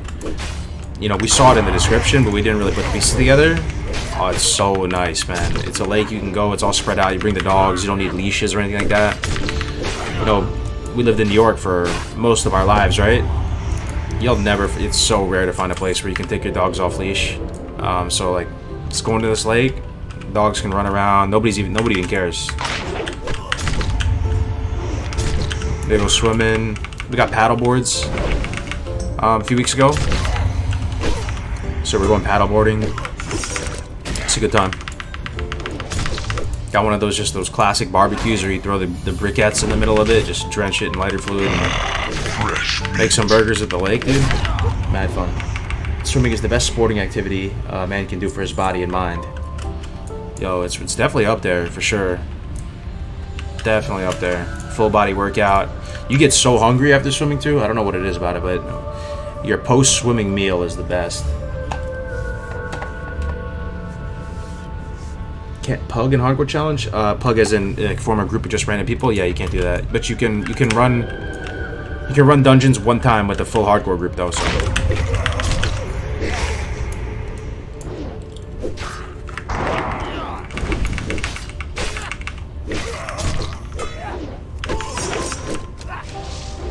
How did the duel end up? A and Alpha. Yeah. I hate to keep disappointing people, but the duel didn't happen, man. So, but there hopefully will be some duels coming up, because people said they're down to level some characters and fight to the death. Unfortunate.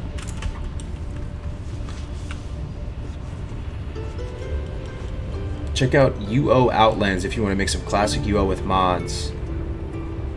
Huh. Never heard of it. They chickened? Some would say that. Some would say that. He conceded. One person conceded. Just leave it at that. They conceded. And then they did end up killing themselves right after. So they conceded, not because they were scared of dying, because they just killed themselves right after. But they conceded because they didn't think it was balanced. Pretty much.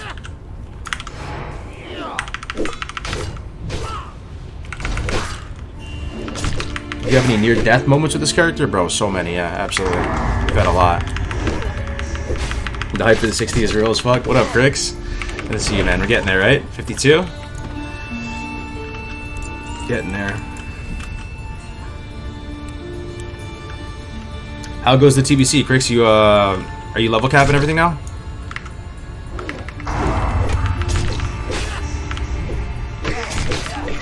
They killed himself. Yeah, kind of in a sense. They just went into the middle of the arena and people just dogpiled on him and killed him. Oh man, it's 52. Hell yeah. Getting up there. Yo, it's gonna be so hype. You know what keeps me going, boys? Is I just keep thinking to myself, with each turtle I slay, with each quest I complete, I just keep thinking of the moment that we're 59. We might have maybe like 1,000 people in here watching when we're about to ding. Maybe more. It's gonna be so hype. I just can't die before then, man. I have to be able to experience that. Streaming that 59 to 60 push with you guys. Oh shit. It's gonna be too hype. I'm Cap, just blew out my tailoring.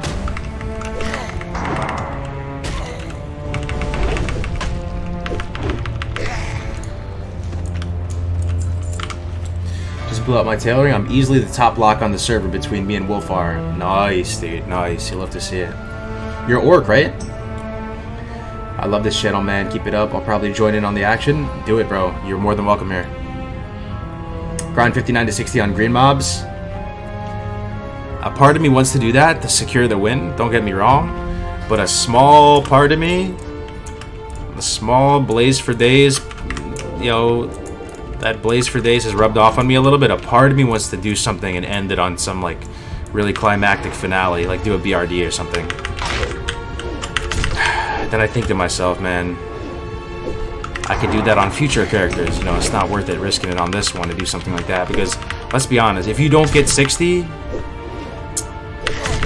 you failed the challenge, right? I mean, it's still something to be proud of, but the challenge is to get to 60. You know, like you have a new personal best, sure, but there's no silver medal, there's no bronze medal, really. So, I don't know. We'll see when we get there. End on rag? Oh, yeah, right. Where's the XP bar? The XP bar is right here. I just barely have any XP, so you can't really see it. Risk it for the biscuit? Yeah, I mean, it's not going to be insane risk it for the biscuit level. Like, I think doing a BRD... I don't know though. Full clear BRD though? Oh my god, dude. Emp and stuff? Maybe do a Prince, maybe do a, you know, a jailbreak run. We'll see. We'll see what kind of personnel we're rocking with at that point. We might not even have 5 people, for real. Orc Road good? Yes, this is a Orc Road. We have Noggin Fogger Elixir on us right now, so we look like a skeleton, but this is the Orc Road, yeah. BRD way too sketchy in 50s. For sure. I mean, if we had a whole group of like 59s or something, but by the time I'm 59 though, I don't know if there's gonna be anyone near me though, guys. Like, I've been playing a good amount, you know. Like I'm 52. It's really Red Sonya, but she hasn't been online in a day. You know, like I'll probably be like 53, and she'll still be 49. By the time I get to 60, everybody might be like low 50s.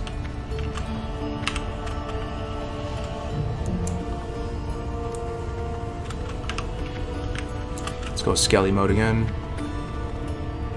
Secret plans, fiery flux. We gotta get these.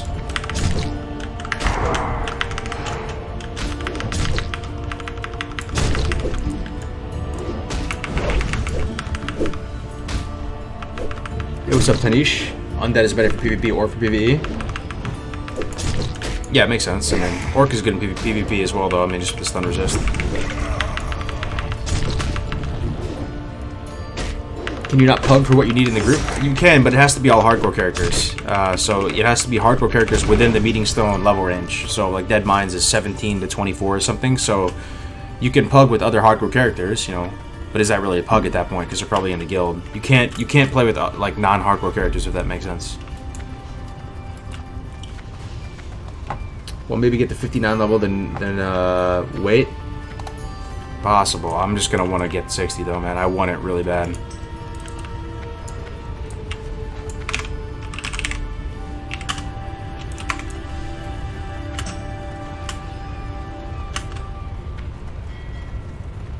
Oh, this plant is underneath me. What am I doing? This is in the Incendisaur area. Okay. What am I doing with myself? Tactics should be able to catch up pretty quick. You think so? I mean, he's 40, right? I'm 52. If he catches me, bro, I'm gonna be depressed. I'm gonna be so depressed, bro. He's offline now. Yeah, he's 40. If he catches me, bro, oh, man. Too sad. Don't ever underestimate tactics. Yeah, true. True. Yeah, we gave him a challenge, right? He like the dueling challenge. You know, the priest thought he had it in the bag probably, and then tactics applied his big brain towards the challenge. Motherfucker showed up with like 1,500 more HP than the other guy.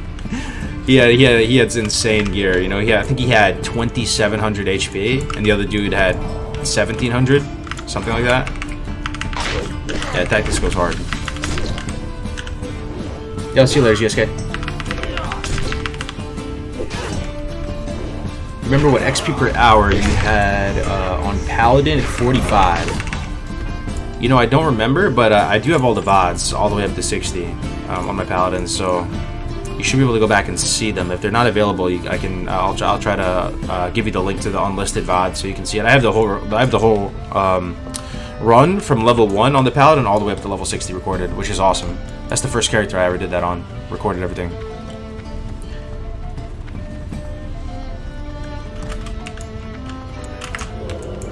That guy was kind of right, bro. This thing doesn't drop. Smithing 2-year? Should I just skip it? I'm about to just skip, man.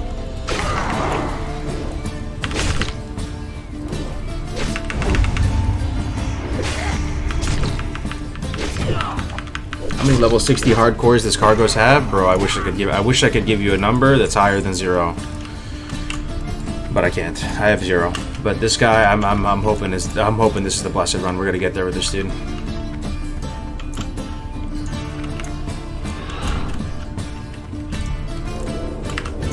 What was that? What the fuck is that? There's an alliance here. Why is there an alliance looking like it's about to gank me? I'm not flagged.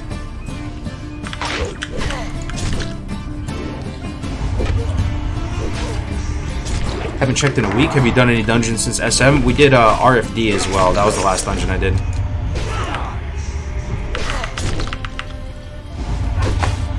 This is on a PvE service run. What's the max level you did on Warrior?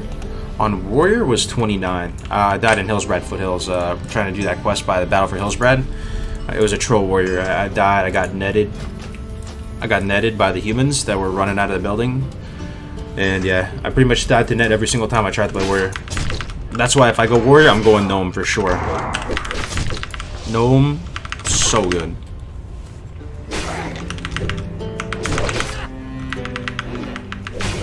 I don't think it's easy to do post 40 dungeons. Not enough people and it becomes more risky. Yeah, it's 100% true. Like, I know it would be fun stream content, but I don't really want to do ZF. There's nothing that juicy in there for me. I want to do Maradon. That's the one that I really want for Thrashblade, because if I get Thrashblade, there's nothing better to 60, right? That's pretty much, unless a Crawlblade drops or something, but it might even be better than Crawlblade. I think I remember somebody talking about that. Is Thrashblade better than Crawlblade, guys? Main hand, rogue. Oh, shit.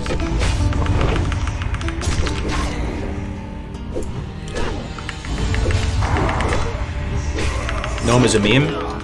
I mean, they look like a meme, but they really are so good for Warrior Hardcore. And the thing is, I am excited to experience the whole world like this, because I'm probably about gnome size right now, and everything looks epic. Epic AF.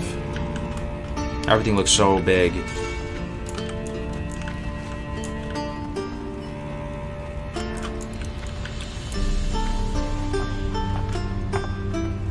It's not, but it's hilariously close for how much less DPS Thrash has. Okay. So Crawlblade is the best. Why is known for good hardcore warrior? Just because the #1 reason why you die as warrior is you get netted. You get rooted, right? So there's nothing in the warrior skills that can get you out of root. You could get a FAP from alchemy, which I think people are not doing that as much as they should on warrior. Right? How many warriors in the guild right now have free action potions? Probably none. And you may be thinking to yourself, Cargos, how the hell am I going to get a free action potion? right? It's actually not bad to get a free action potion. The recipe is sold in Orgrimmar, and it's a pretty fast respawn. I think Alliance one is sold in Ironforge, so you can pick it up. It doesn't require much alchemy skills. I think it's 125 or something like that, maybe 150. And the materials are not that bad, right? It's a strangle kelp, and what's the other thing? Strangle kelp, and there's one other thing in it. You could, I really think you can make it. You just get a couple, you know, like, yeah, I think I'm probably gonna go no warrior next yet. I'm thinking about it.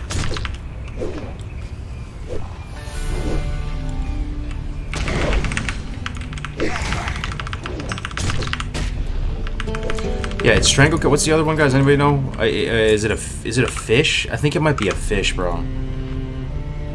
Oh, blackmouth oil. So you get that from fishing, right? You get the blackmouth, and then you can turn it into an oil.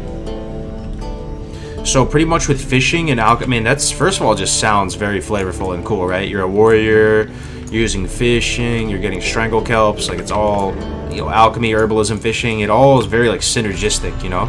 You could probably make some decent gold like that, like cooking that stuff up into food. So maybe you don't have to go gnome, as long as you go alch herb, which is really good on warrior. So maybe I don't go gnome, but I'll tell you right now. Was anybody there watching? How'd you get a farm, bro? Man, we've been dreaming about it for a while. We just saved up for it, man. Me and my wife. I mean, we didn't pay it all off in one go, but yeah. But you know what I want to do? Was anybody here watching Outlaw Saber when we got it? Getting a new weapon, killing a boss to get a new weapon is one of the most hyped things ever on hardcore. It feels truly like a rite of passage, right? So I'm telling you, man, I want to get Whirlwind Axe as a solo warrior. I feel like that would be one of the most hyped things to watch. I hear about people doing it, but I never really saw it myself personally, and I just think it would be so hype. You know, nature protection potion, pre-pop it, use another one, go fight Cyclonian solo. You know, level 39 elite at level, I don't even know what level you can do it at. Maybe 39. Maybe less if you have double nature pot, because apparently all of his damage is nature. Apparently all of his damage is nature. Wow, 52, nice. This is the run. Last time I was here, you were 37. Oh, Rednecks. Thanks, man. Yeah, this is the busted run. I'm convinced we're gonna get there on this dude. You never do humans? And the funny thing is, man, I like humans a lot. Most people think humans are boring. I probably feel the most immersed in my character when it's a human, because I see myself as that character, you know? So I really like humans as well. The thing is, just Gnome is so good.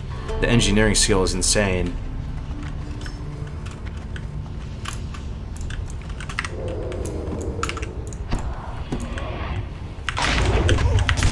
You get 15 engineer skill, right? That's so good.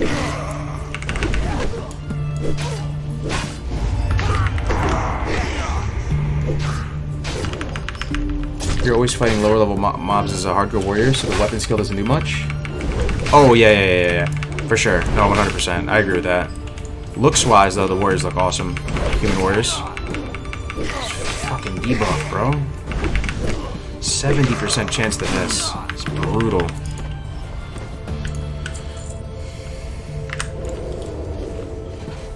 Mr. Nava, what's going on, man? FAP only prevents root, but the thing is, you're gonna see that root coming. So when a mob roots you out in the open world, it's not the type of thing that it happens super fast. You can see the animation, the wind up, and they throw this thing at you. You can see the web coming from the spider. You would have time to hit the FAP, or if you like really wanted to, you could go into the fight with the FAP pre-pop. I probably wouldn't recommend that, but you know, it only becomes a problem when you die. Usually on warrior, is when you keep getting netted. You get a infinite value looped with the nets. You pull two things, like two spiders, and they keep netting you over and over again. So even if you have to eat one full net, you can just FAP after that, and then it'll be good. You know what I'm saying? Yo, Rednecks, thank you very much for the 20 kronas, man. Good luck, just checked in to say I'd be safe. I appreciate it, dude. I appreciate the support. I'm gonna get there. One Dark Iron Dwarf at a time. Pretty hype we got Noggin Foggers, though, I'm not gonna lie. Shit looks so nice.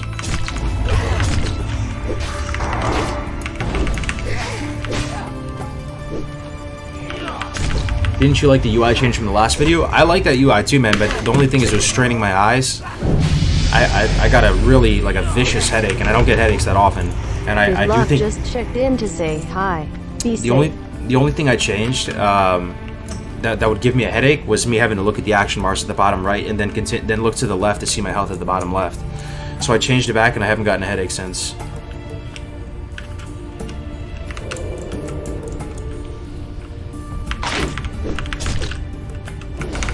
Try slice and dice on this dude. Might be better.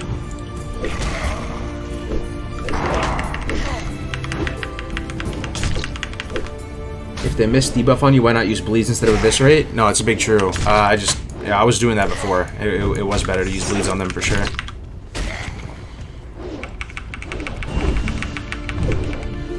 FAP and HP pot share cooldown? No, it's definitely, man, 100%. So using the FAP and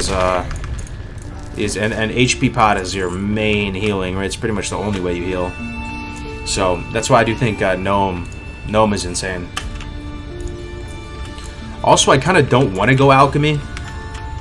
Is that bad to say? I kind of don't want to go Alchemy, just in the sense that I feel like... Wow, look at this texture, man. It's just me, or does that look amazing? On this little charcoal lava bed, jeez. That's got to be something that you see this high fidelity on the Beyond Ultra graphics, but... I don't want to go Alchemy, because now I know where all the vendors are at, you know? So if you do a good job just checking in with all the vendors, you can get superiors, right? And then you get to level 52, where I'm at right now. I could go to... In fact, I probably should do that. Off stream, I'm probably going to do this, guys. I'm going to go to Sorrow Hill right now at 52. You think I'm too low? Or I want to go to Sorrow Hill, and I'm just going to grind the skeletons there, because they drop Rune Cloth, which I can turn into Band-Aids, and I'm only using the major bandages. They drop major healing potions.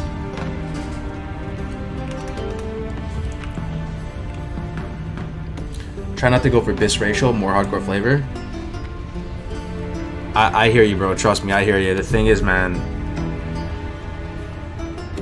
the difference between Gnome and not Gnome is probably pretty big.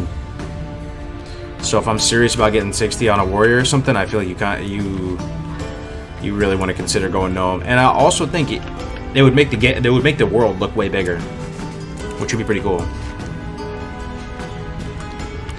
It would make the whole world look way bigger as a small little Gnome. If you have improved gouge, you can bandage as an additional heal. For sure, yeah. I do have it.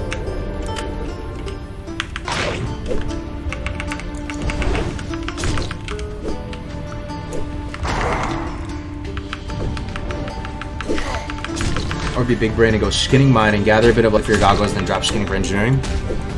Yeah, you can do that too. You'd have to stare at a gnome for several days of game time. Is it weird to say, guys, that I don't mind them as much as I used to? Am I a heretic? I mean, I still think they're the most out of place, for sure. But I don't mind them as much as I used to, man.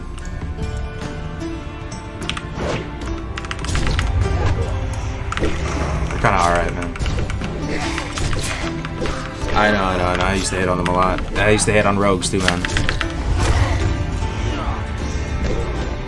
Sound like you're getting old. Damn. It's true though.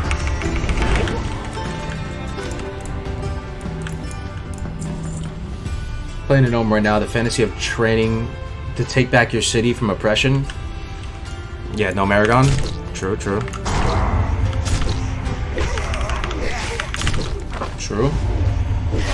Wow, the gnome hate. I mean, because I always say that I wish I could play in like a fantasy world that was serious. Yeah, gnomes aren't serious, but that just for better or worse is Warcraft. You know, Warcraft is a universe that doesn't take itself that seriously, right? It never has been, and you know, a part of me wishes it would be like more serious Diablo type, but that's part of the flavor and why Warcraft has lasted that long. It's undeniable, you know, that the fact that they have this kind of lighthearted, kind of funny aspect to it as well. That's undeniably part of the formula, a bit. I would still never main a gnome though, like 100%. Like there would never be a time where I would make a main character as a gnome. And not even 1% of me would ever do that.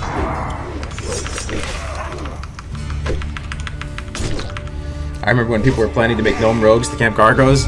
Yeah, you know, my worst fear going into classic, man. I would get stream sniped by gnome rogues.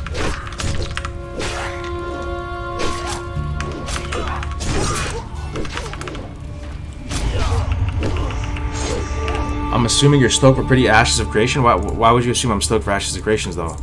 I'm really curious. I'm really curious because I've gotten a lot of shit for being kind of a doomer about Ashes of Creation, and I don't think they have the magic touch, man. I don't. The universe, the art style, it just doesn't do it for me. It seems kind of boring, kind of uninspired, and it's the type of thing that it's bright on the surface. It looks bright and vivid and colorful. But it's missing that X factor, man. It's missing that unique X factor that just punches you in the stomach and just draws you in, grabs you by the collar and goes, this world is fucking savage and awesome and so rich and flavorful. Maybe it does that for some people, but I'd be lying if I said it did it for me.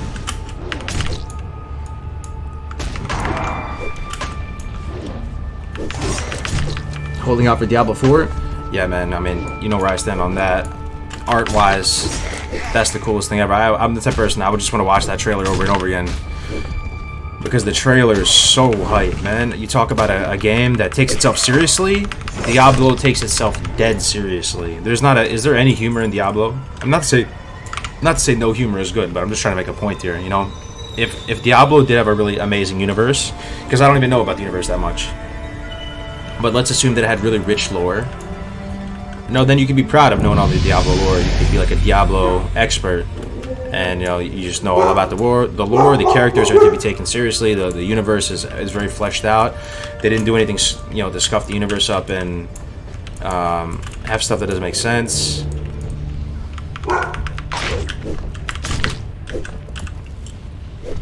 Very light humor in Diablo. Where? That's so insane. You're level 52 without any death. Thanks, man. Yeah, we've been pumping. I'm trying to stay away from all the info about it. Oh, let me see what you said. The PvP alone makes it more hardcore. So that's the thing, man. With Ashes of Creation, it's so far out, and the game's not... I mean, it's so far out that I wouldn't even know how to begin to judge a game by its mechanics at this point. You know, it's not out. And until you get to play it yourself, it's hard to just kind of speculate on how good it's going to be in terms of skills, dungeons, class balance. I almost feel like it's a moot point to try and even begin to understand it, because you just have to kind of experience it to see, like, somebody talking about it is just so different from how it is. So all I can really talk on is really just the art style of it. The art style, the direction, you know, the universe. Doesn't look awesome.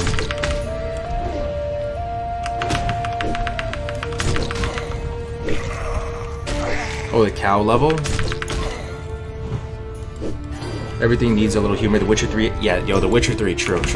But see, The Witcher 3 The Witcher 3 is honestly the best of all worlds, because I'm a little bit more too extremist about having everything dark and Diablo and dungeony and scary and like guys getting spine getting ripped out, you know, dude's kidney falls on the table. I'm a little more extreme with that. Because that's, you know, that's so savage to me that it would, you know, draw me in. It would kind of freak me out and draw me in, and I would, you know, I always think about that Lord of the Rings moment, Fellowship of the Ring. They're going into that dark tavern, and everybody's just hooded strangers, and it's just deadly serious. So, you know, that to me is closer to what would be like the perfect fantasy universe, like that type of light. But The Witcher balances it all so perfectly for people, because The Witcher has a degree of like sexuality in it too, but at least for me, it's not like super off-putting to the point like where like all the, you know, like weebs and stuff, you know, like there's just the degree of that, you know, like sexuality, romance, all that with some characters in it, and it's done in like, you know, a good way. And then also, oh shit, dude, this is fucking terrifying, dude. I don't like being around dragons, bro. I'm just gonna fucking go this way, dude. Just leave me alone, dragon. They also have, you know, lighthearted zones. You know, the characters are joking around with each other. You know, they have, I feel like, enough there that both genders, both male and female, could really get into it and like some of the characters in it. You know, like for example, when the Witcher show came out, my wife genuinely got into it, you know, and was watching all of it, and then was actually watching some of the cutscenes from the actual game. That was crazy to me to see that. Witcher 3 is Shrek for adults. Yeah. Oh, that makes it sound. I mean, but it's a serious universe, right? It's based on books. It's a serious ass universe.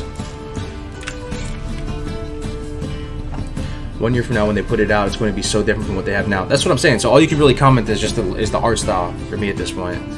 So when I look at the art style of Ashes of Creation, it just doesn't look that nice. What's the add-on for your action bar? It's called Beardley's Diablo Orb. I have a video on my channel, man, a tutorial how to set it up. Yeah, sorry if this is boring, guys. This quest is just taking forever. There's like 10 quests I'm doing all at the same time.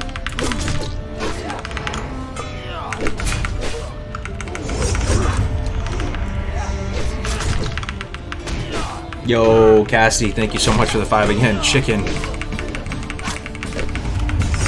That's it. Just mic drop chicken. Thanks again, Cassie.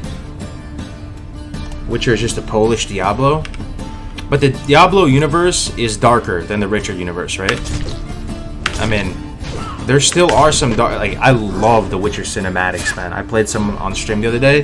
Those might be my favorite cinematics. Like what's better than the Witcher 3 cinematics? I'm not talking about the in-game cinematics. I'm talking about the ones where, you know, Geralt is riding on the horse, you know, and he fucks all those guys up, or when he's fighting the when he's fighting that like that demon succubus girl. Kind of serious. The books especially show it. There's a lot of black humor in The Witcher. Yeah, I just got regular power and internet back today after we got hit by a big storm here in Connecticut, so happy to see you in 1080p with no delays. Hell yeah, man. Welcome back. Big storm in Connecticut, huh? The Brooks, oh yeah, that's right. So those cinematics, what cinematics is better than that, man?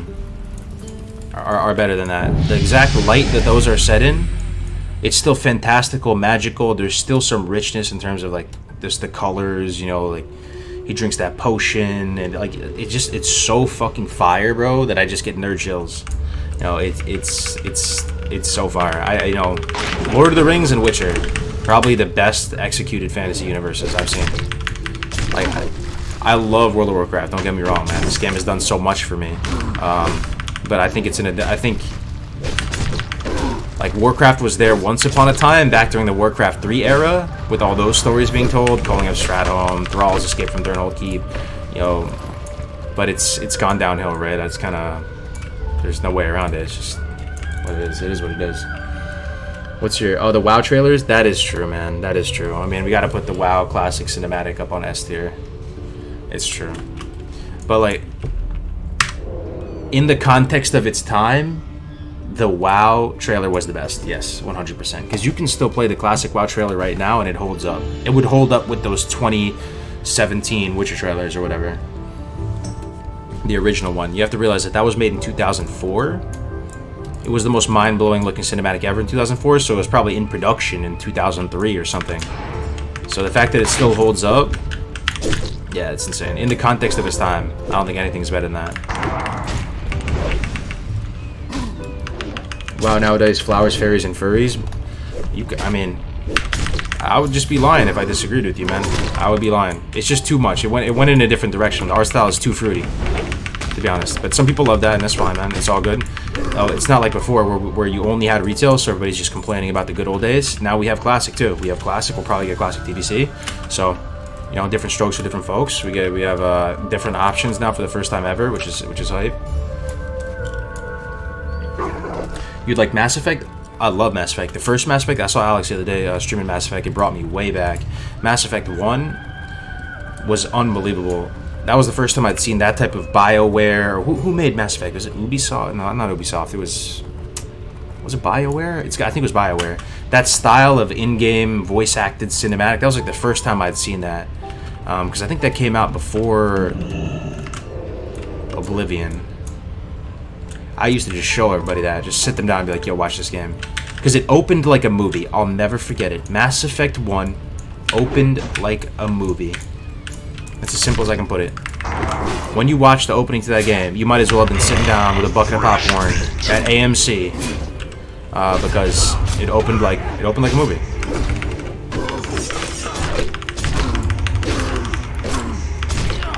EA BioWare, yeah.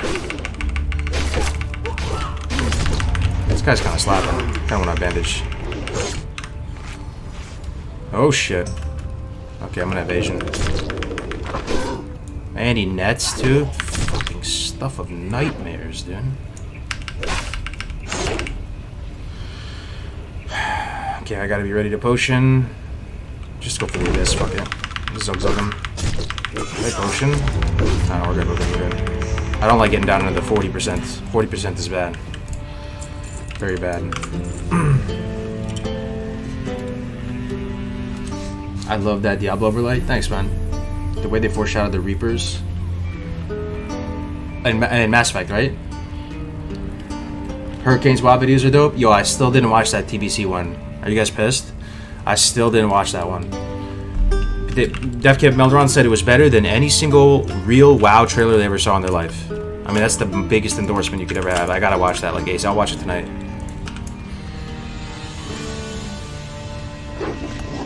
Did you play Elder Scrolls Morrowind? Yeah, I have it behind me. I have all the Elder Scrolls games behind me.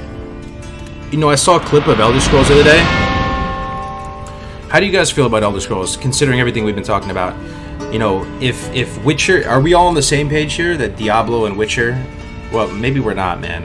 But that's where I stand on it. Diablo and Witcher, like... And Lord of the Rings, sorry. Diablo, Witcher, Lord of the Rings. That's like my holy grail looking type of universe.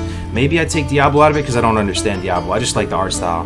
The art style of Diablo is just the pinnacle to me, man. But, okay, Lord of the Rings and Witcher. Let me get all on the same page of that.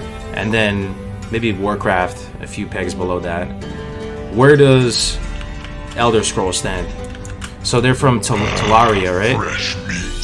Talaria, they have... You know, you think it's a serious, respectable universe, Elder Scrolls, or is it kind of a meme? You played ESO? Oh, on the serious, respectable fantasy universe spectrum, where does it land? We're talking about, yeah, on the serious, respectable fantasy universe spectrum. Like, does it have a universe that's compelling? Does the lore make sense? Do the developers care? Is it, you know... Yeah, let me just leave it open-ended like that. Elder Scrolls is super legit. S tier, Elder Scrolls? WoW, Lord of the Rings? You like WoW over Lord of the Rings, bro? Please explain, please explain. I love WoW too, clearly. I'm playing this damn game 15 years later. But you have to realize, man, classic WoW, I don't know if you're thinking about classic WoW, but classic WoW is just a footnote in the Warcraft universe. Like, it probably doesn't even make the footnote.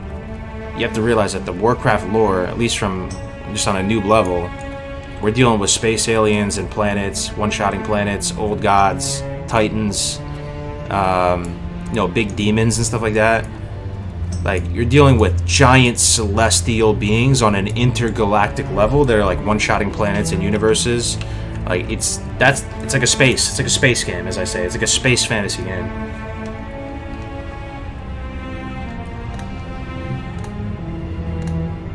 If Lord of the Rings and Witcher is S tier, Elder Scrolls is A tier. Okay, so I'm getting the impression nobody's thinking that Elder Scrolls is a meme. Doesn't look like it. Oh, what's up, chicken? It all depends on individual preferences. They're on completely different levels. Space goats. Yeah, WoW lore. I mean, that's what I'm saying. Space goats. So, hold up. I mean, Volpera. You know, so this is a serious, respectable fantasy universe spectrum. Okay. So stuff like Volpera, the robot gnomes, space goats, all this stuff is canon lore. Pandas, like that's not like it's not like a passing phase, right? Like that is accepted canon, 100% part of the universe. Like has a place in the universe from this point on, right? I mean, so when you think about all that, it can't be that high on the the serious, respected fantasy universe spectrum.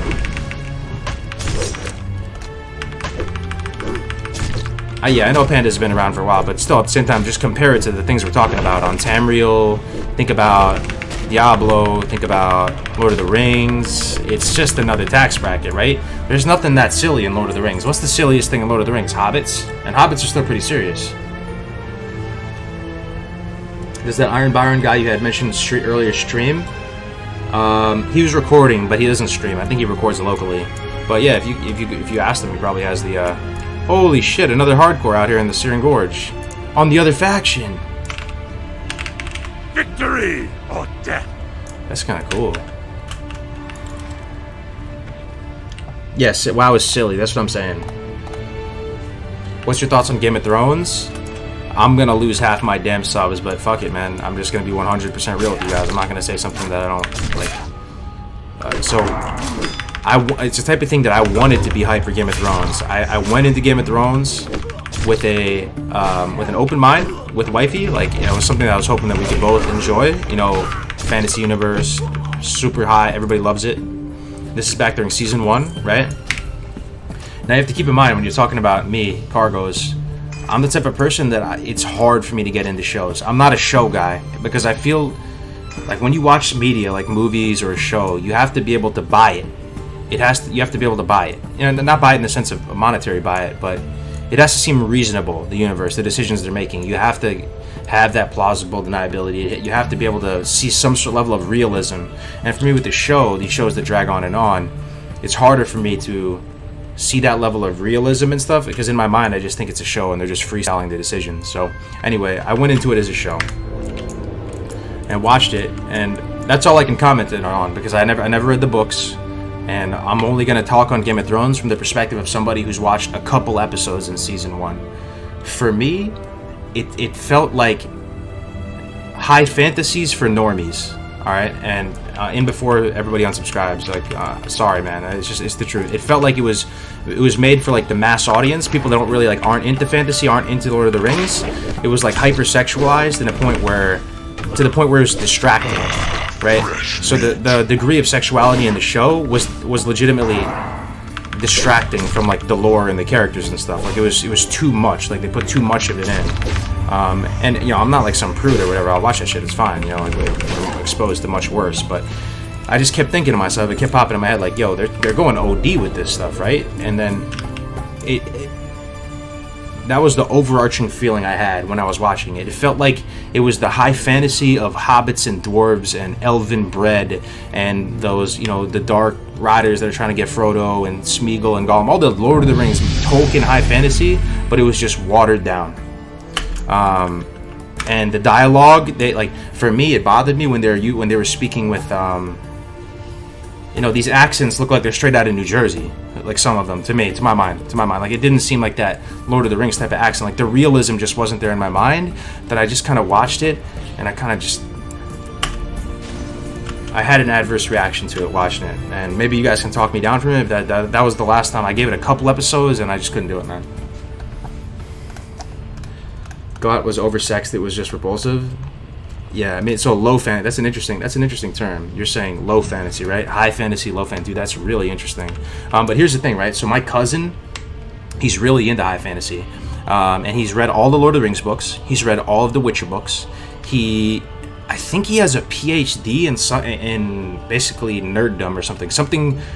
It might be mythology, you know, he's that type of dude, right? So he read all of it, and he was telling me, he was like, I went over to his house in LA, and he was telling me, like, nah, man, Game of Thrones is actually legit. They have all, the books are really good, the lore is really fleshed out, and I was telling him the exact same thing that I'm telling you guys right now, and he acknowledged that there's some truth in that. So, you know, it could be the type of thing where the books and the universe is really good, but they did a weird job with the show.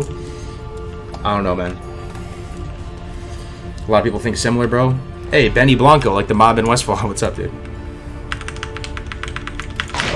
Anyway, I was expecting a lot more rees in the chat. People are kind of chill. They kind of insult your intelligence with over-sexualized content.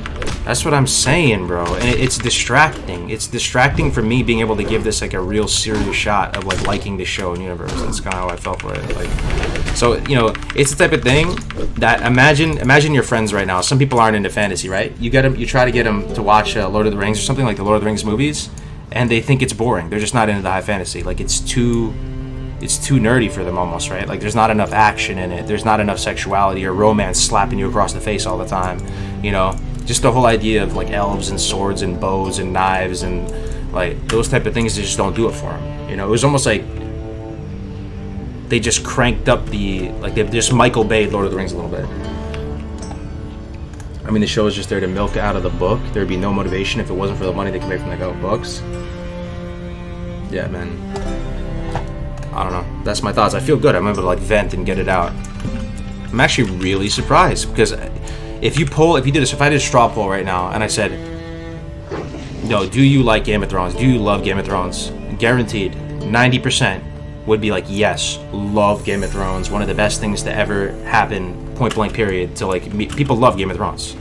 You know, every time I brought this up, it's always ended badly for me. People are just like, how dare you say you didn't like Game of Thrones, you know? So.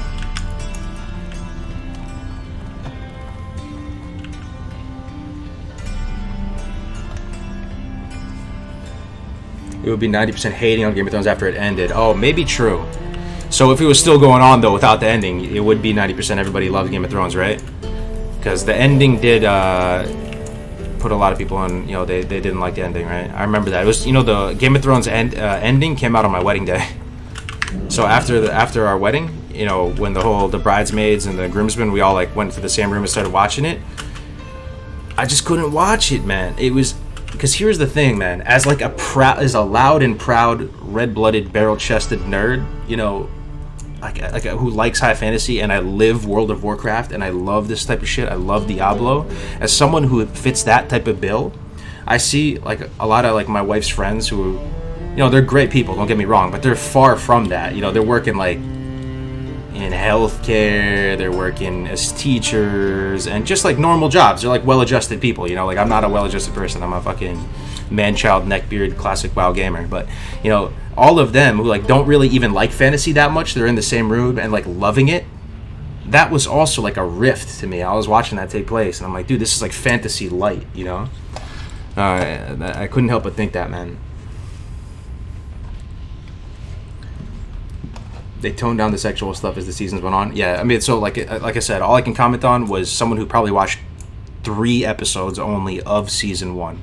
But it's the type of thing, like, you know, it's hard to keep watching something. You go to a restaurant, the food's bad, you're probably not going to go back there, right? You're not going to give them another shot and be like, all right, let's go back there like 5 more times and just see if it improves, you know? Pop fantasy. It's because all the actors were hot. See, that okay, is it just me, or does that bother anybody else when the actors are too good looking to the point where it's actually straight up distracting? Like it's legit almost unrealistic. Like they try, like when you see some dude up there and he's supposed to be, you know, some great slayer of dragons, and he's supposed to be some warrior. Dude has a perfectly micro trimmed beard and a man bun and looks like he just, you know, got out of the makeup room. I'm sitting there like, dude, what am I watching, man? Like, can I get some realistic, ugly people? Because we're all ugly at the end of the day. Can I get some fucked up face, scarred up, you know, like, I don't know. I had the same with Game of Thrones. Yeah. All right, let me put some more music on. Some more Witcher. Yo, this feels so good, being able to vent this shit to you guys. You don't even know, man. I never vent to anybody. I just internalize everything pretty much. This is actually fire. This is like therapy, dude. I don't know if you guys are disagreeing with me, or disagreeing to agree, but it's fire. Oh, man. Cargo's is spitting facts. Never seen someone with opinions like this. Yo, feels fucking good, man. True Blood is the show, bro. You trolling me now at this point. That's the same type of show, bro. Like, there's one show that bothered me more than any other show. Alright? There's this show, and it was called Quantico. Okay? Has anybody heard of this show? Yo, this show grinds my gears. It doesn't even grind my gears. Like, I just wanna like start taking one of those like those lashing whip things and just whip my back, bro. Like, it is just that show. If anybody has heard of it. Sounds bad? Alright, let me try to break it down for you, man. It's an FBI, it's basically like high school musical FBI show. Okay? So they're taking the high-speed, low-drag operators that work in the FBI, and in my mind, kind of just disrespecting the hell out of them. because they're making it seem like the FBI training academy is like some boy band high school musical, man. They get all these like hot young people there, and they're all crushing on each other, and they're all learning how to be secret agents, and they're fucking like, they get, oh my dude. For me, like, when I love watching military movies. I love watching, you know, even stuff like Bourne Identity, Bourne Ultimatum, Bourne Supremacy, all that type of stuff. I'm looking for that effort that they put in to make it realistic, right? When it comes into this, when it comes into what vernacular they're using, right? Like, I want them to be using real military radio chatter. I want them to be like communicating effectively and actually have good tactics and stuff for me to like buy it and like think it's awesome, you know, like, and to think it's reasonable, right? When people are out there like firing their weapons, negligent discharge, like, it's so cringe, dude.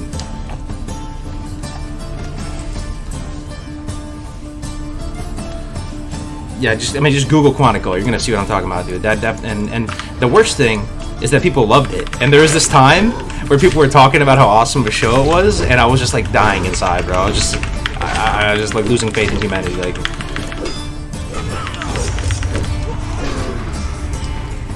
John Wick? Yo, so I like John Wick. And John Wick, at first glance, I looked at it, right? And it looked like a typical Hollywood, you know, hack and slash type thing. So I initially was opposed to the concept of John Wick. I see Keanu Reeves, though, and I want to give it a shot because I see Keanu Reeves, and he's badass, right? And, you know, I have mad love for him from The Matrix, one of the best movies of all time, original Matrix, love that movie. So as I investigated John Wick, I realized that they made a very strong effort to make the actors do their own stunts and to be tactically sound and know how to operate these weapons effectively. And then I saw how ham Keanu was going to learn how to operate all these weapons, and you actually see him on the range, right? He's there doing these drills on the range, and just the way he's handling his weapon, the way he's moving well, dude. He's moving well. He cares about it, like, and there was even this video I saw about like actual Navy SEALs who are like some of the most elite fighters on the planet Earth, and they're going through and like just watching the movie. And I'm not high speed, man. I'm really not. I'm a pogue, you know, like I really am. Like, so I'm not trying to flex here. I'm talking about them. I figured that they would tear the movie apart in terms of realism, in terms of what tactics they're using, and like how he's approaching the gunfights or whatever. And they were saying, you know, like it's actually pretty realistic the way he's going about things. His decision making is pretty good when he's like fighting this guy, and you know, like, I don't know if that makes sense, but it like grew on me. Military people can't say military movies? Yeah, 100%, man. Actually, the best, did anybody watch Generation Kill? I love that movie. That shit's awesome, bro. That's the most realistic thing. Restrepo? Oh yeah, I watched all those, man. Trust me. Trust. Are you only playing hardcore? Yeah, I've only been playing hardcore. This is what I've been fixated on. For now. Fresh meat. What's the best PvP class in Classic? It depends how you're, you know, like world PvP, dueling, what dimension of PvP are you thinking? Feels good, man. I feel like I'm venting. I'm so glad that these things are out, man. Like, it's just these thoughts that like marinate in my mind are now out there in some capacity. They've been heard. They've been at least heard, even if you disagree with them, bro. It just feels fucking good that they've been heard. That shit has been marinating in my mind, and I have more, you know, for like decades, man.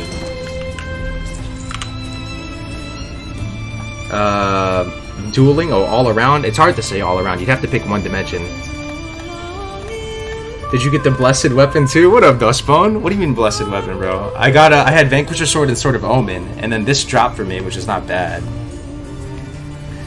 Could a Witcher MMO be possible? Yeah, I think so. I would play it.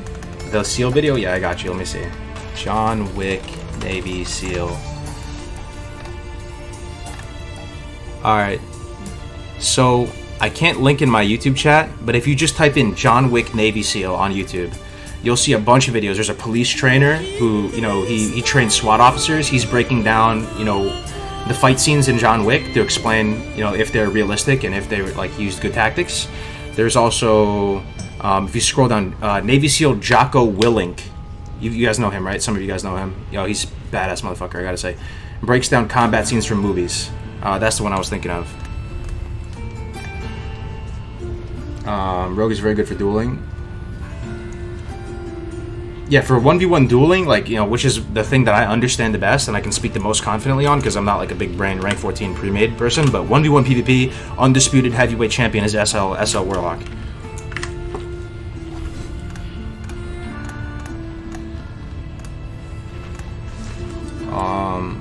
What class are you gonna pick up in Shadowlands? I don't think I'm gonna play Shadowlands, bro. Lone Survivor? Yeah, that movie was good. Some of the stuff, Lone Survivor, that was the Operation Red Wings movie, right? Some of the stuff was unrealistic, though, based on what actually happened, but it was still a good movie overall.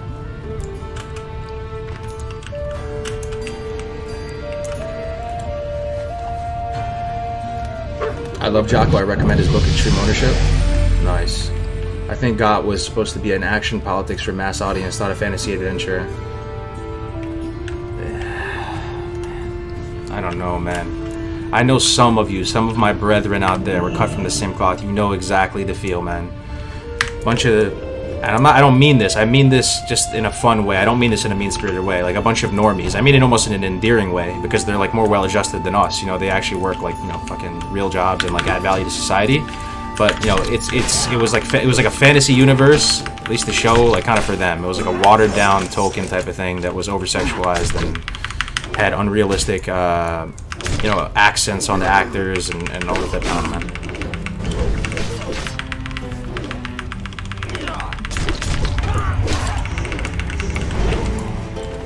Lord of the Rings Hobbit Extended will be my favorite. I mean, dude, Lord of the Rings is just unbelievable. It's got to be just the S tier. I mean, it's even called Tolkien high fantasy, right? The way they did it was so good. You know, what was sexualized about... I mean, there was, like I'm saying, it's almost like the same thing with The Witcher. Look at Lord of the Rings. There's an element of sexuality there. There's an element of romance and relationships there, right? There's like Aragorn and, you know, his elf wife, or the elf that likes him, right? There's, you know, like Orlando Bloom, like the heartthrob elf guy. You know, those exist, but it's not overwhelming at all, right? Like, it's done in a way where it's not distracting. Like, they exist in just kind of a tactful, tasteful way that... And it's just it's not even comparable to the way that Game of Thrones does it, right? Do you like The Hobbit? Oh yeah, I like The Hobbit. I read the book when I was a kid, yeah. Oh man. A Silmarillion movie? You know, I actually read that book.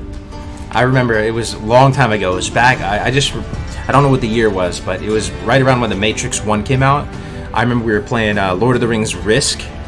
And we were playing Magic the Gathering. I had a mono red burn deck, goblin deck. We were doing this, and all my friends, my buddy Ed, Max, were there, and we decided to read the Silmarillion, and we just fucking were like super into like the WoW lore for a while.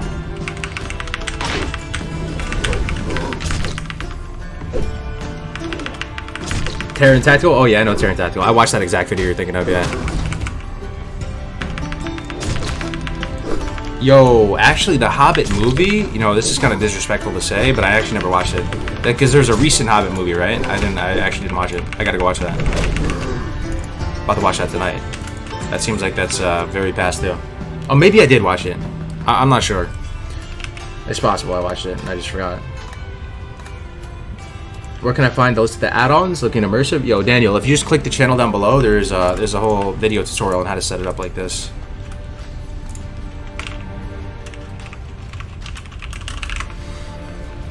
Star Wars 4, 5, 6, or is that just me? I mean, the original Star Wars you're saying? Is that Star Wars 4, 5, 6? I mean, favorite Star Wars movie, guys. Which one was it for you? Yo, this is kind of fun to talk about, man. I kind of see why Alex wanted to make videos about this type of stuff. Straight up, like, nerd venting right now. Oh, man. I think favorite Star Wars movie... What was the one?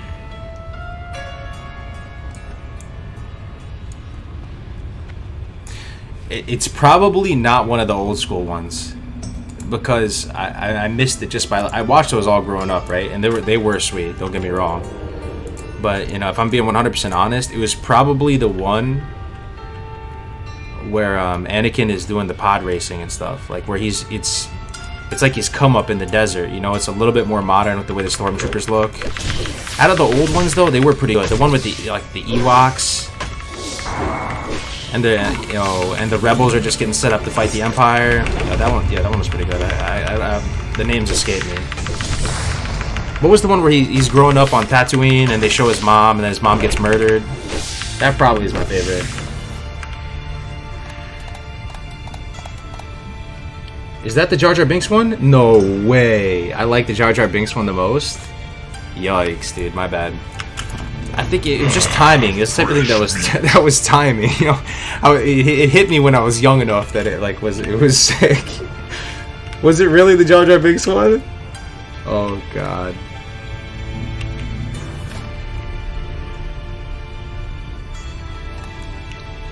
Episode 3. Toxic Stream. Oh my god. Okay. But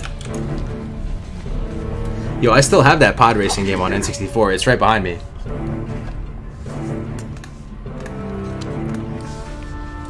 Anybody play that pod racing game on N64? That game was fun, man. I still have it.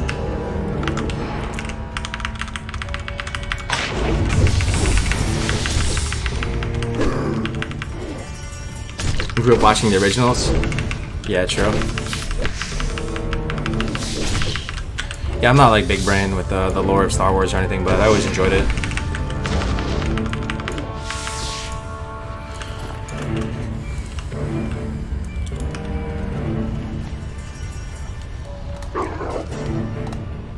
You know what was kind of good too? Clone Wars. Now we're just getting. This might be getting too much real, but there were some fight scenes in Clone Wars that were hype. You have to admit, you know, when you're seeing the huge battles between the, you know, all the stormtroopers and the droids. There were some nice scenes of those.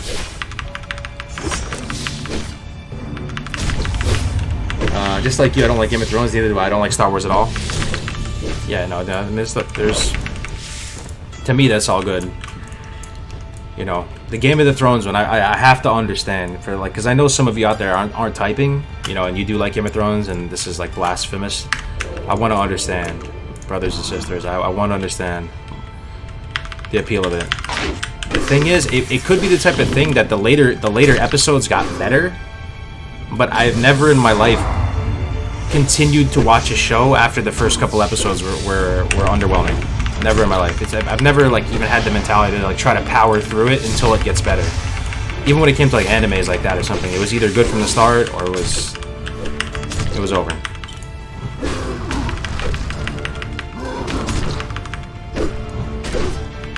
Episode 3, Dooku and Grievous.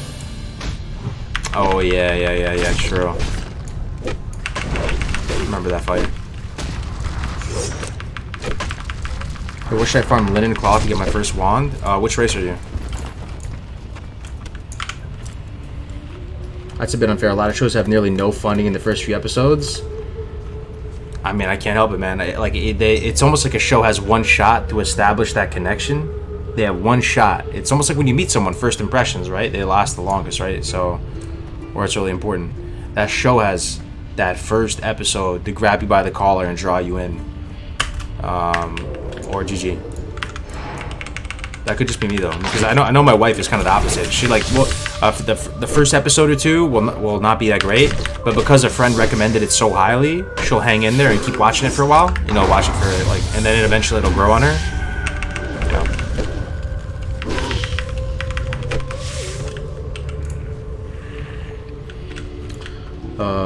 I didn't like GOT until the end of season 1. Yeah, I mean, because I have received that feedback in the past. Some people were saying like, bro, you just gotta hang in there, man. You just gotta keep watching. It's gonna get better. It's not like every episode was great, but overall there were so many moments when you just got to sit back and realize this show is just a different level. So you like it a lot, huh, Jumro? I'm curious which anime is your favorite. Ooh, if I had to pick one, that's tough, man. That's tough. Because, like, I'll give you my anime track record. Grew up watching Pokemon and DBZ, just like you guys, because those were animes, right?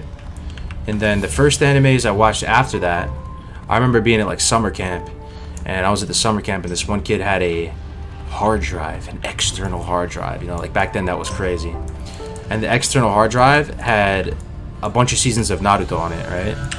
So I remember like he let me use his hard drive, and I was watching some episodes of Naruto, like season 1 of Naruto, right? So I got into the first couple seasons of Naruto. You know, watched Naruto, watched the first couple seasons of Bleach. This is way back when, right? It feels like another life ago, but... And then, from there, watched, like, Death Note. You know, like, that was, like, kind of another phase, like, freshman year of high school. Watched Death Note. Cowboy Bebop, Samurai Champloo, all those things. I think it kind of ended after that, though. Like, I think I stopped watching anime around junior year of high school. There was a really good anime called Monster, too. Monster. That I watched. So I also Rurouni Kenshin. I watched Rurouni Kenshin as a little kid. That was a good one. So that's about it, man. I mean, I don't have a ton of experience watching these animes. I watched some other ones maybe, but they're somewhat forgettable. So I'd have to say best overall. I mean, this could be just a super normie answer, but probably Death Note. I know they made a show about it on Netflix and all that, but the original, just anime, watching subtitles of Death Note, I think was pretty good. It wasn't too long. It genuinely had some, you know, some dark aspects about it. Like, you have to remember back to, like, the first time you ever watched that. You know, like, it was super hype watching that. Fresh meat. Hey, can you open stuff from your UI, like character board and backpack? Here's the backpack. It's called Combustor, this add-on. Character panel. Map.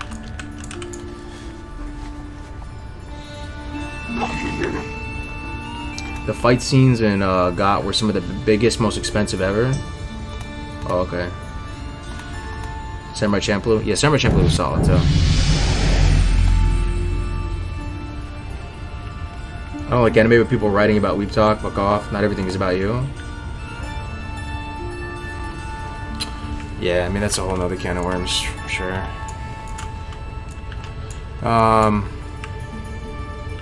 I even doing anything productive? I am. I'm killing Taskmasters. I still need 3 more of those. Taskmaster.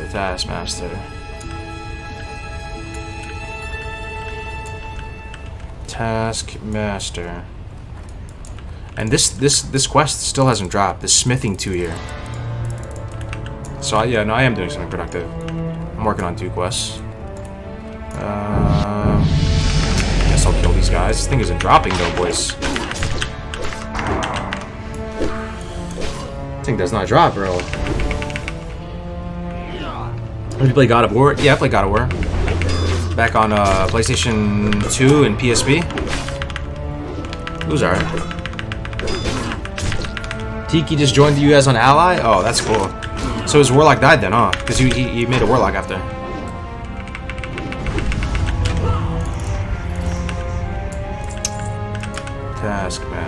Taskmaster.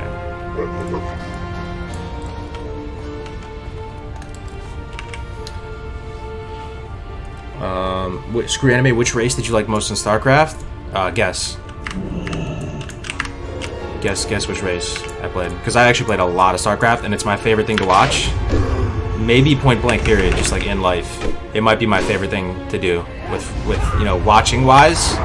Other than watching like a really awesome mini-series or movie. I love watching StarCraft esports are just my jam. Yeah, there's only 3 to choose, so you got, some of you are gonna get it right. I played Zerg. But it was the type of thing that I never really identified with Zerg, even the playstyle. It was just the type of thing that for me, playing the Zerg, it was what I started with, kinda. So learning another race is super hard in StarCraft. Like, you have a 1 main race, and getting serviceable skill level with other ones it's almost just too much.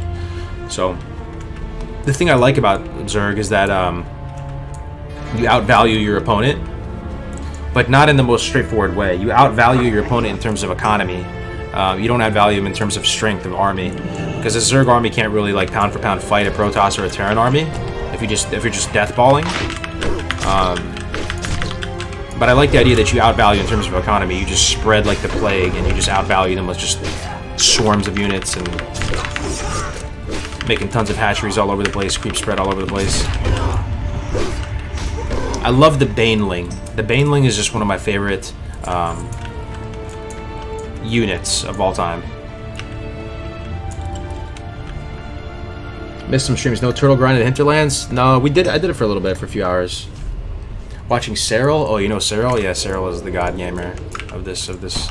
Yeah, I like Cyril. For me, my favorite StarCraft player is Dark. I mean, he's the current world champion, so it's not a very unique answer, but Dark is awesome. And the more interestingly enough, if you were to ask me, you know, like my biggest hero in gaming, as far as like a gaming personality or a gaming figure or a streamer or whatever you want to call it, for me, it's got to be Artosis. And Artosis is, you know, like a Blizzard dude. He played all the Blizzard games. I'm pretty sure he played Diablo. I'm pretty sure he played WoW at some point. But Artosis is the absolute man. Love that dude. Idra? Oh yeah, I remember Idra. He's raging out over stuff.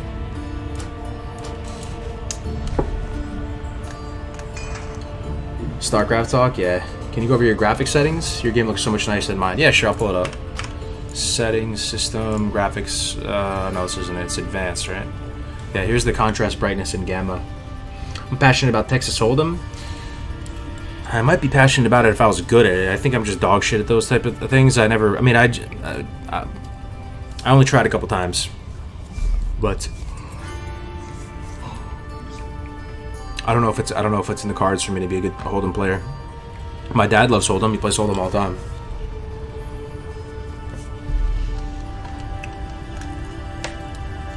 Tasteless streams? Oh, Tasteless and Artosis together. I don't even need the game, honestly. I'll just let them run. I love their synergy and stuff. Like, they're StarCraft 2 casters. They've been doing it for just so many years now. How do you like your talents for leveling? I like them. So we don't need these guys. Taskmaster. There's a Taskmaster right there. There's a Taskmaster. Oh, and a chest? Alright, don't mind if I do.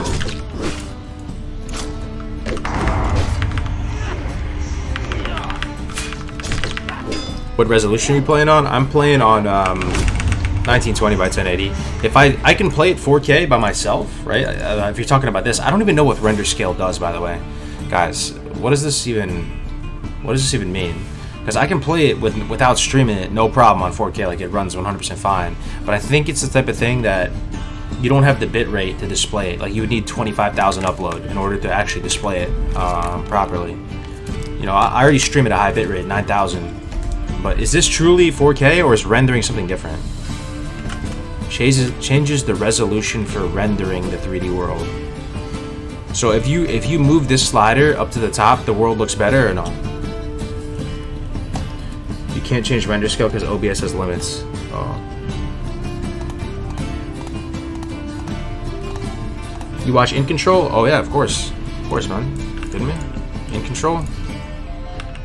Pretty much every you could name any StarCraft pro right now. I probably know, except for the Brood War ones. I know some of them, but any StarCraft 2, starting from Wings of Liberty onward, I pretty much know all the pros. It's like a different game. Your style is very interesting. Thank you, Zinni. Appreciate it, man. Rip In Control, yeah. He died from something crazy too. Like, it was almost like an accident or something, right? Like, he just part gave out on him or something. It's crazy, man. I'm pretty sure I met him one time. Well, I didn't met him. I'm pretty sure I saw him one time at a bowling alley in New York. It was after one of the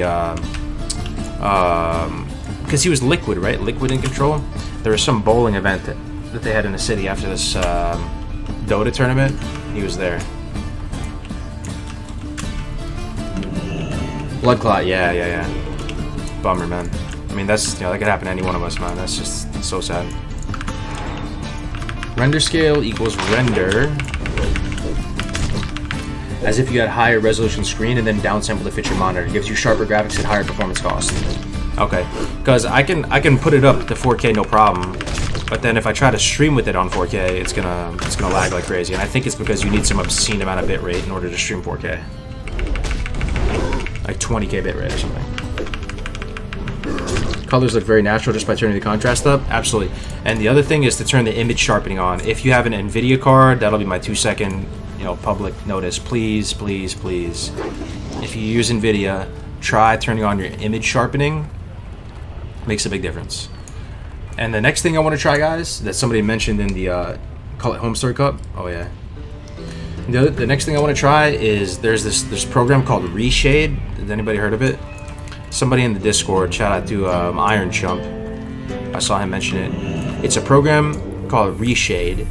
That what it does is it injects shaders into your game. It's not TOS because it doesn't go into your game files, I don't think, but it injects custom shaders into your game and allows you to, you know, just make the game look amazing or make it look different.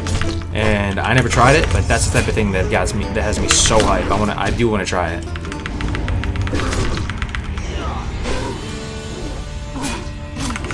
Has anybody out of everybody here ever even heard of that before? Or?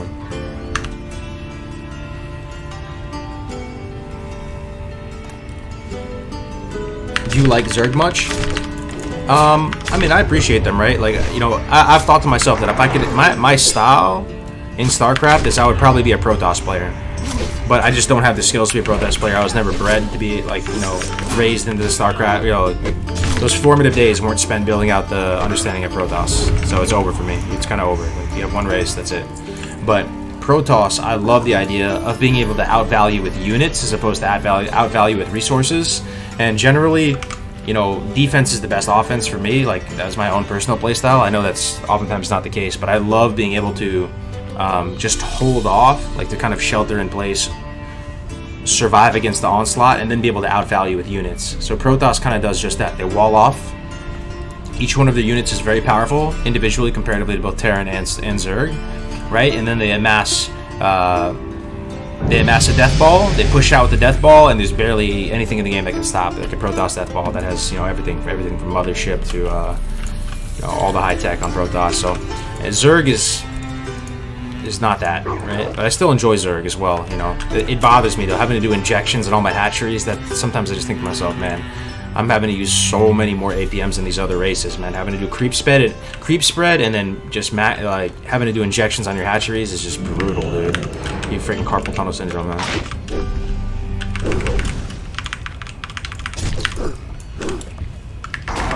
Reshade was pretty popular with certain games. Okay, so you've heard of it, huh? Yeah, I'm gonna try it. It lags because OBS has to render your 4K into 1080p, which makes your PC do more work. But if Twitch supported 4K, would you stream and go? Oh, okay.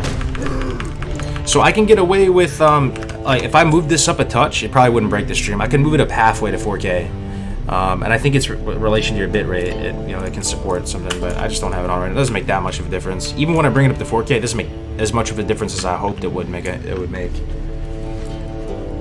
Show the talents? Yeah, sure. So we're about to get 2 out of 2 improved sprint again, so we can bust out of roots, and then we're in sub right now. We went down in sub too far, down to premeditation. I don't think it was worth it in hindsight. This deadliness talent's kind of meh, and premeditation's kind of meh.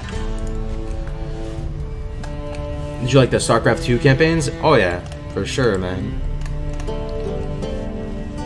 You're clearly a cerebral gamer. What does cerebral gamer mean? That's interesting though. Thanks, man. Love to hear the commentary. I appreciate it. I've tried Reshade many times. If done right, it looks really cinematic, but I'd personally recommend for a stream like yours. But you need to know which settings to use. So it works, huh? That's amazing news. I can't wait. I'll buy it or do whatever I need to do. I really want to mess with it. Reshade. You're by far the best WoW streamer. Such a genuine and humble guy. Congrats on 52, man. Yo, thank you so much, Dakota, for the 10, bro. I appreciate it, Dakota, man. You're by far the best WoW streamer. Such a genuine and humble guy. Congrats on 52, man, you got this. Yo, it feels good, man. Thank you so much for the 10, Dakota. Could have been way better for a broader audience, but anyone knowing WoW would have understood. Do you play StarCraft co-op at all? You know, I never really did because it was kind of that, you know, it's kind of a meme, right? Playing co-op, it's, you know, I was always into like doing the ladder, but I would now probably in hindsight. Or like, I would do it now just for fun. Yeah, I did have fun. Are you talking about 2s? Because there was a time where StarCraft 2s was kind of fun. You'd partner up with another guy, and there was even kind of, it was kind of competitive for a little bit. Does the rogue game immortality at 60? Yes, sir. Yes, it does. Hey, Cargos, is this your full-time job? I have a couple different things going, so this is part of the piece. This is the one that I'm the most proud of, and the thing that I put most of my mental energy towards. It's the thing I care the most about, getting, building the stream out and all that. So I do have a couple things going as well, but Well met. this is the thing that I would consider closest to my calling. I really enjoy building a community with you guys, doing the hardcore stuff. This is the dream, man. For the And, Alliance. I would have no problem accepting that as as my thing, man. This is my destiny, doing streaming and building community, all that. Yo, chicken with the 200 bits. Take my only bits, you deserve it. Now get 60. Thanks, man. Chaotic Chicken, right? You renamed? Beaman JNJK. That's a name. Thank you very much for the Twitch Prime, bro. I appreciate you. What font do you use on classichc.net? I don't even know. I didn't make the site. Brandung made it, but I think he told me one time. I can try to find it. Been watching you so much lately. Thought I should drop my Prime sub here. Oh, that's very kind of you, man. Why did you go down combat?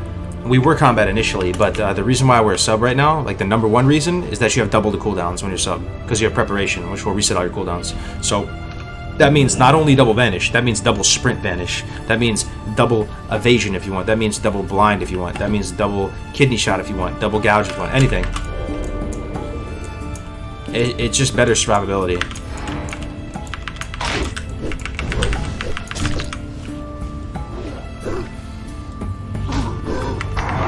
The FFX glow guy, yeah, that changed my life. Why do you get to decide all the classic rules by yourself? I don't.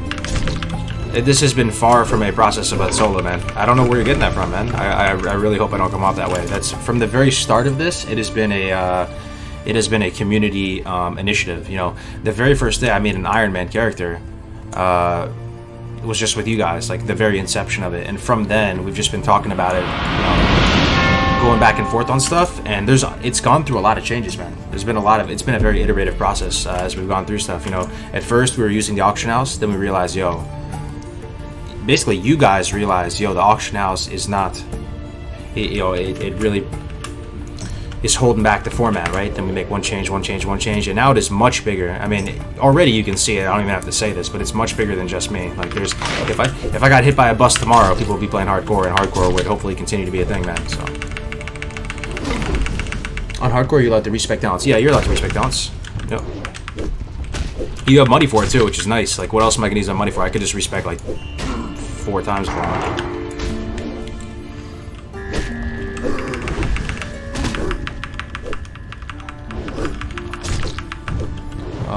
Cargos, check this close call I had when you can. Not very high level, but shows why you never stopped trying until you were all the way dead. Alright, man, yeah, like DM me out on Discord if you can. I'll watch it later. Grinding for Kulturas, the best start for linen cloth for wand.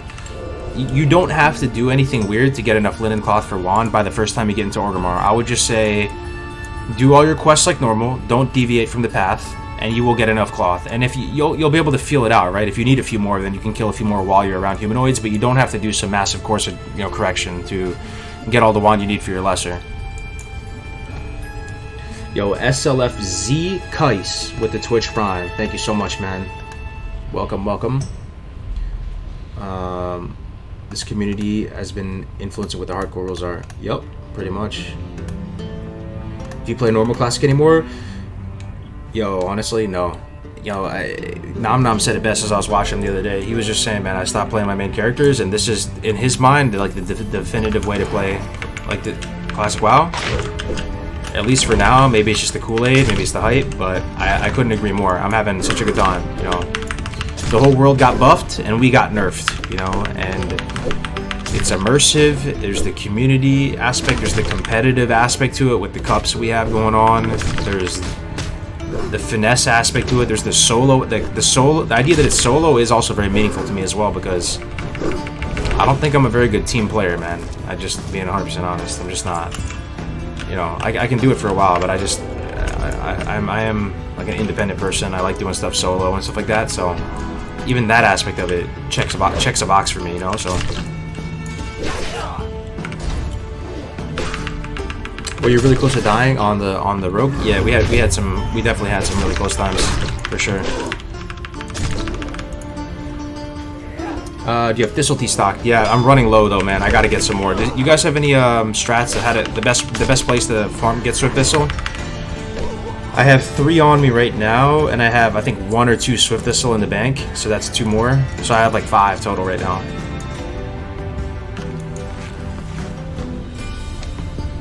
Yeah, it's PvE server. Close calls today? Not really. Not really close calls today. I've been playing it very carefully. I very rarely dip below 50%. I'll like potion if I get below 40 or I'm down there.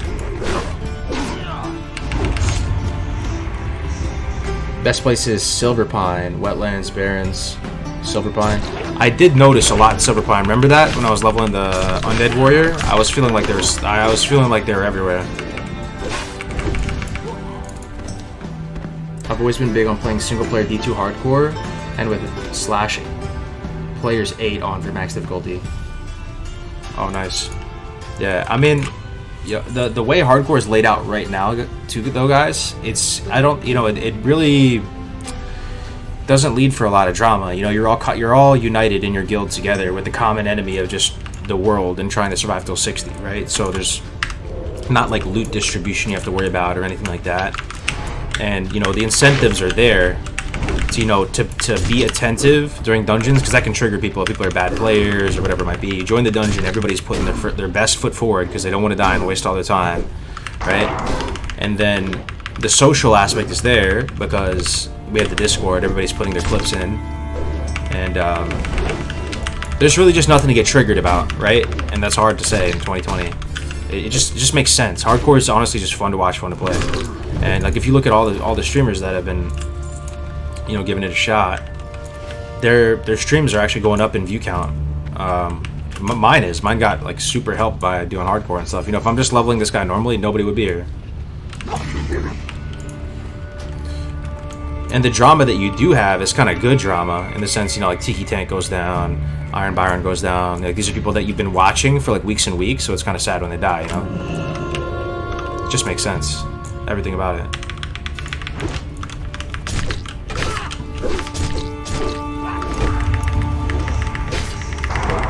Dying on hardcore is the worst feeling in WoW, for sure. But like if you have a nice community there, you know, the F's in the chat and all that, it's kind of a hurt so good pain, you know, because then you're like, you can do it better the next run. There's always, you know, a way to improve. And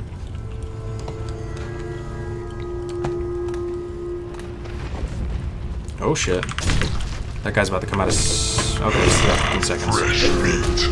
Oh shit, oh god, I'm fucking out of here, boys. I'm out of here. This is the closest call I've had in a while. Look at the fucking blast wave and all that shit. I can vanish, but I don't think I need to. That was almost... if I pulled that other pack too... Oh my Lanta. That just escalated so quickly. Common enemy is death. That's true. That's a nice little one-liner. Do you think of making like 10-minute guides? Check 1 hour light. Yeah, I mean... most of the time, man, with content creators, or whatever you want to call them, they have just enough brain power and energy and motivation to do one or the other, which is either stream or make videos, right? Now, if you really are trying to pump and grow and be successful, you just find the strength from within and you do both. So, for me, it's tough to do the videos. You know, I started with my channel making videos, but I don't know. It happens. It's like a common trend too with other content creators. They start making videos and then they do live stream and then they have like, it's almost impossible for them to make videos again. So, you know, I know knowing myself, the only way I can get something that's even remotely video-esque out is if I, you know, do a live stream on a topic that I would have done for a video.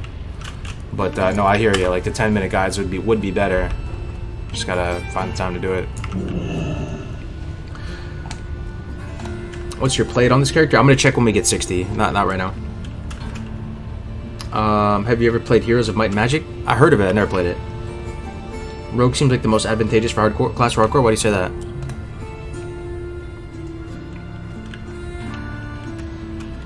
Spider was in position to net your ass. Yeah, we have Vanish and then another Vanish too, though. We gotta keep in mind.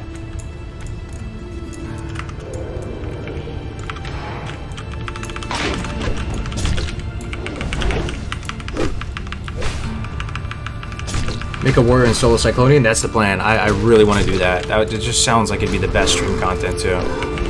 A solo warrior, the hardest class, because people are gonna talk all day and debate, you know, what the easiest class is on hardcore, but everybody can come together and say that warrior is the hardest class, right? I mean, everybody agrees. Warrior is just rough on hardcore. It is truly, if you're looking for a challenge, truly the ultimate creme de la creme, holy grail, S tier leveling challenge. Solo hardcore warrior to 60. If you think this hardcore stuff is a meme, prove it, man. Prove it. That is rough. Not having access to good gear, not having access to good weapons. Solo, get rooted by like everything, like no self-healing, gear dependent, weapon dependent. No, like I mean, you have some oh shit buddies, but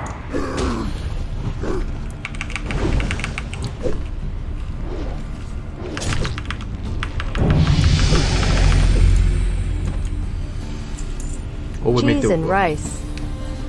Yo, Cassidy, thanks for the 5, man. Cheese and rice indeed. Leveling a warrior to 60 is cheese and rice. Can you buy gear from the AH? No H. No H. Solo self-found gear rules, which I'm pretty sure, did Diablo come up with that? What would make warrior have a better advantage? I honestly am starting to think, guys, the more and more I'm learning about hardcore, I used to think alchemy was 100% the play, right? Because potions are so important. And then I went back on it and said, yo, you don't need alchemy. You know, you only need alchemy later when the vendors don't exist for the potions, right? You're gonna, you like pretty much you would need alchemy in the later levels. So I was thinking, yeah, let me go double gathering. Now I've since realized that you can buy superiors. On the horde side, you can get 4 from Stoneheart. So it makes me feel like, yo, I can buy superior healing potions at 35 on the dot from Stoneheart. You don't really need alchemy. You can just get a bunch of those, and then what I'm going to do is off stream, I'm going to grind Sorrow Hill and get major healing potions because they drop like hotcakes there. So at that point, do you really need alchemy? You know, maybe engineering is the best, or maybe something else is the best. Which I'm glad it's like that, because if you couldn't buy those superior healing potions, then alchemy would likely just be the best, like for like every class. The fact that you can buy those superior healing potions is such a game changer, I'm telling you. Like every single healing potion I have right now, all 21 of them, pretty much from Swamp of Sorrows. Hey, what's up, Daniel? Having fun? Yeah, I'm having fun. How do you feel about people using the war effort? I've done it personally, I'll be honest. I've done it. It doesn't bother me that much just because it's a temporary thing. It's almost like a promotion to do hardcore, so to speak. It definitely makes it easier, but not that much easier because you don't really get weapons from the war effort, right? You get like green pieces of gear with some stats, but let's be honest, that's not usually what kills you in hardcore. What kills you is either complacency, you step away from the keyboard, you pull something you're not supposed to pull. It's not usually combat efficiency or like play while in combat, I would say, if I had to guess. So it doesn't bother me too much. It's in the world, right? It's something that fits like the RP and narrative of the server. Also, it's something that helps the server. So like this Bloodsail Buccaneers server we're on right now, they have like no horde on this server. So them completing the war effort is going to take 9 million years. But the hardcore community is helping them big time on that because we're turning in heavy leather, thick leather, all that type of stuff. Double gather to 40 and then we'll see. Gathering also gives you AQ20 rewards. You can get the Spears and Fearless, yeah, but only one vendor, and he sells 2. So Stoneheart, they sell, there's 2 vendors, which is insane. But yeah, Fearless is good too. What's the name of the Alliance Hardcore Guild? It's called Classic HC. Classic HC. The majors, the majors drop from 50 plus mobs, right? Just all over the place. But for me, I'm going to go to Sorrow Hill because for some unknown reason, I feel like they drop like hotcakes there. Every time I grind there on a paladin or whatever, I have so many potions. So. Dual auto open in a month? Okay, yeah. So we get up here. There it is.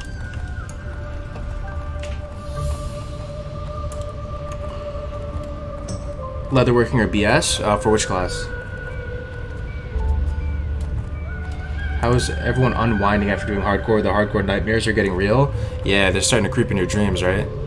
Yeah, we've noticed that phenomenon for sure, man. Yeah, I don't know, man. Here there. It's pretty addicting. Be good. Go watch a show or something. How are you? Watch your back. Be good. I'm starting to get some pretty solid money though, guys. 247 gold. That's pretty good, huh? How much gold did you guys have when you hit 60? Talk to me. Let me see how much I have after I render. Starting to get some solid gold, man, let me tell you.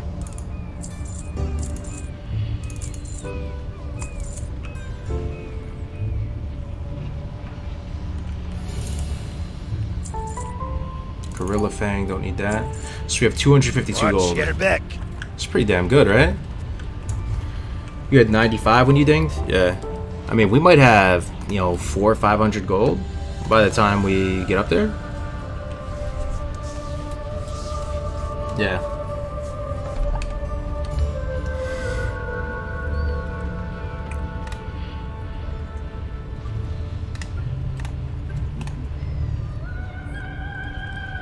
Yo, so guys, I'm losing my voice right now.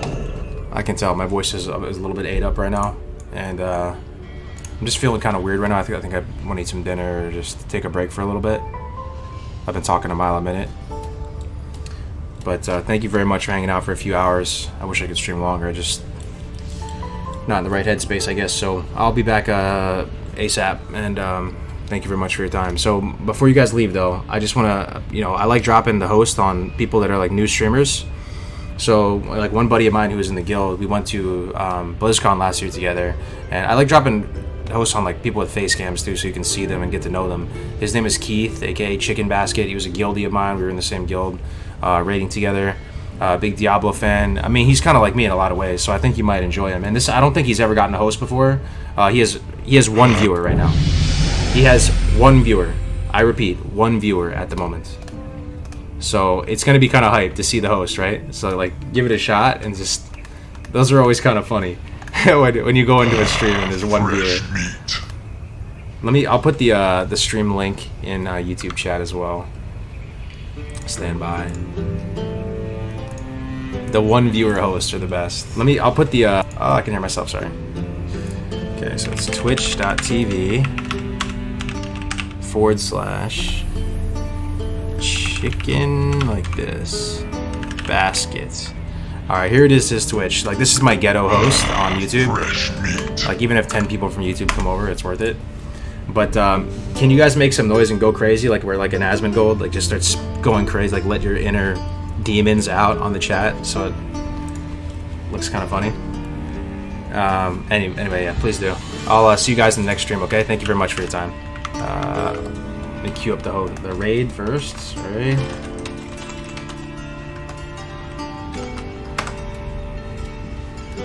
All right, guys.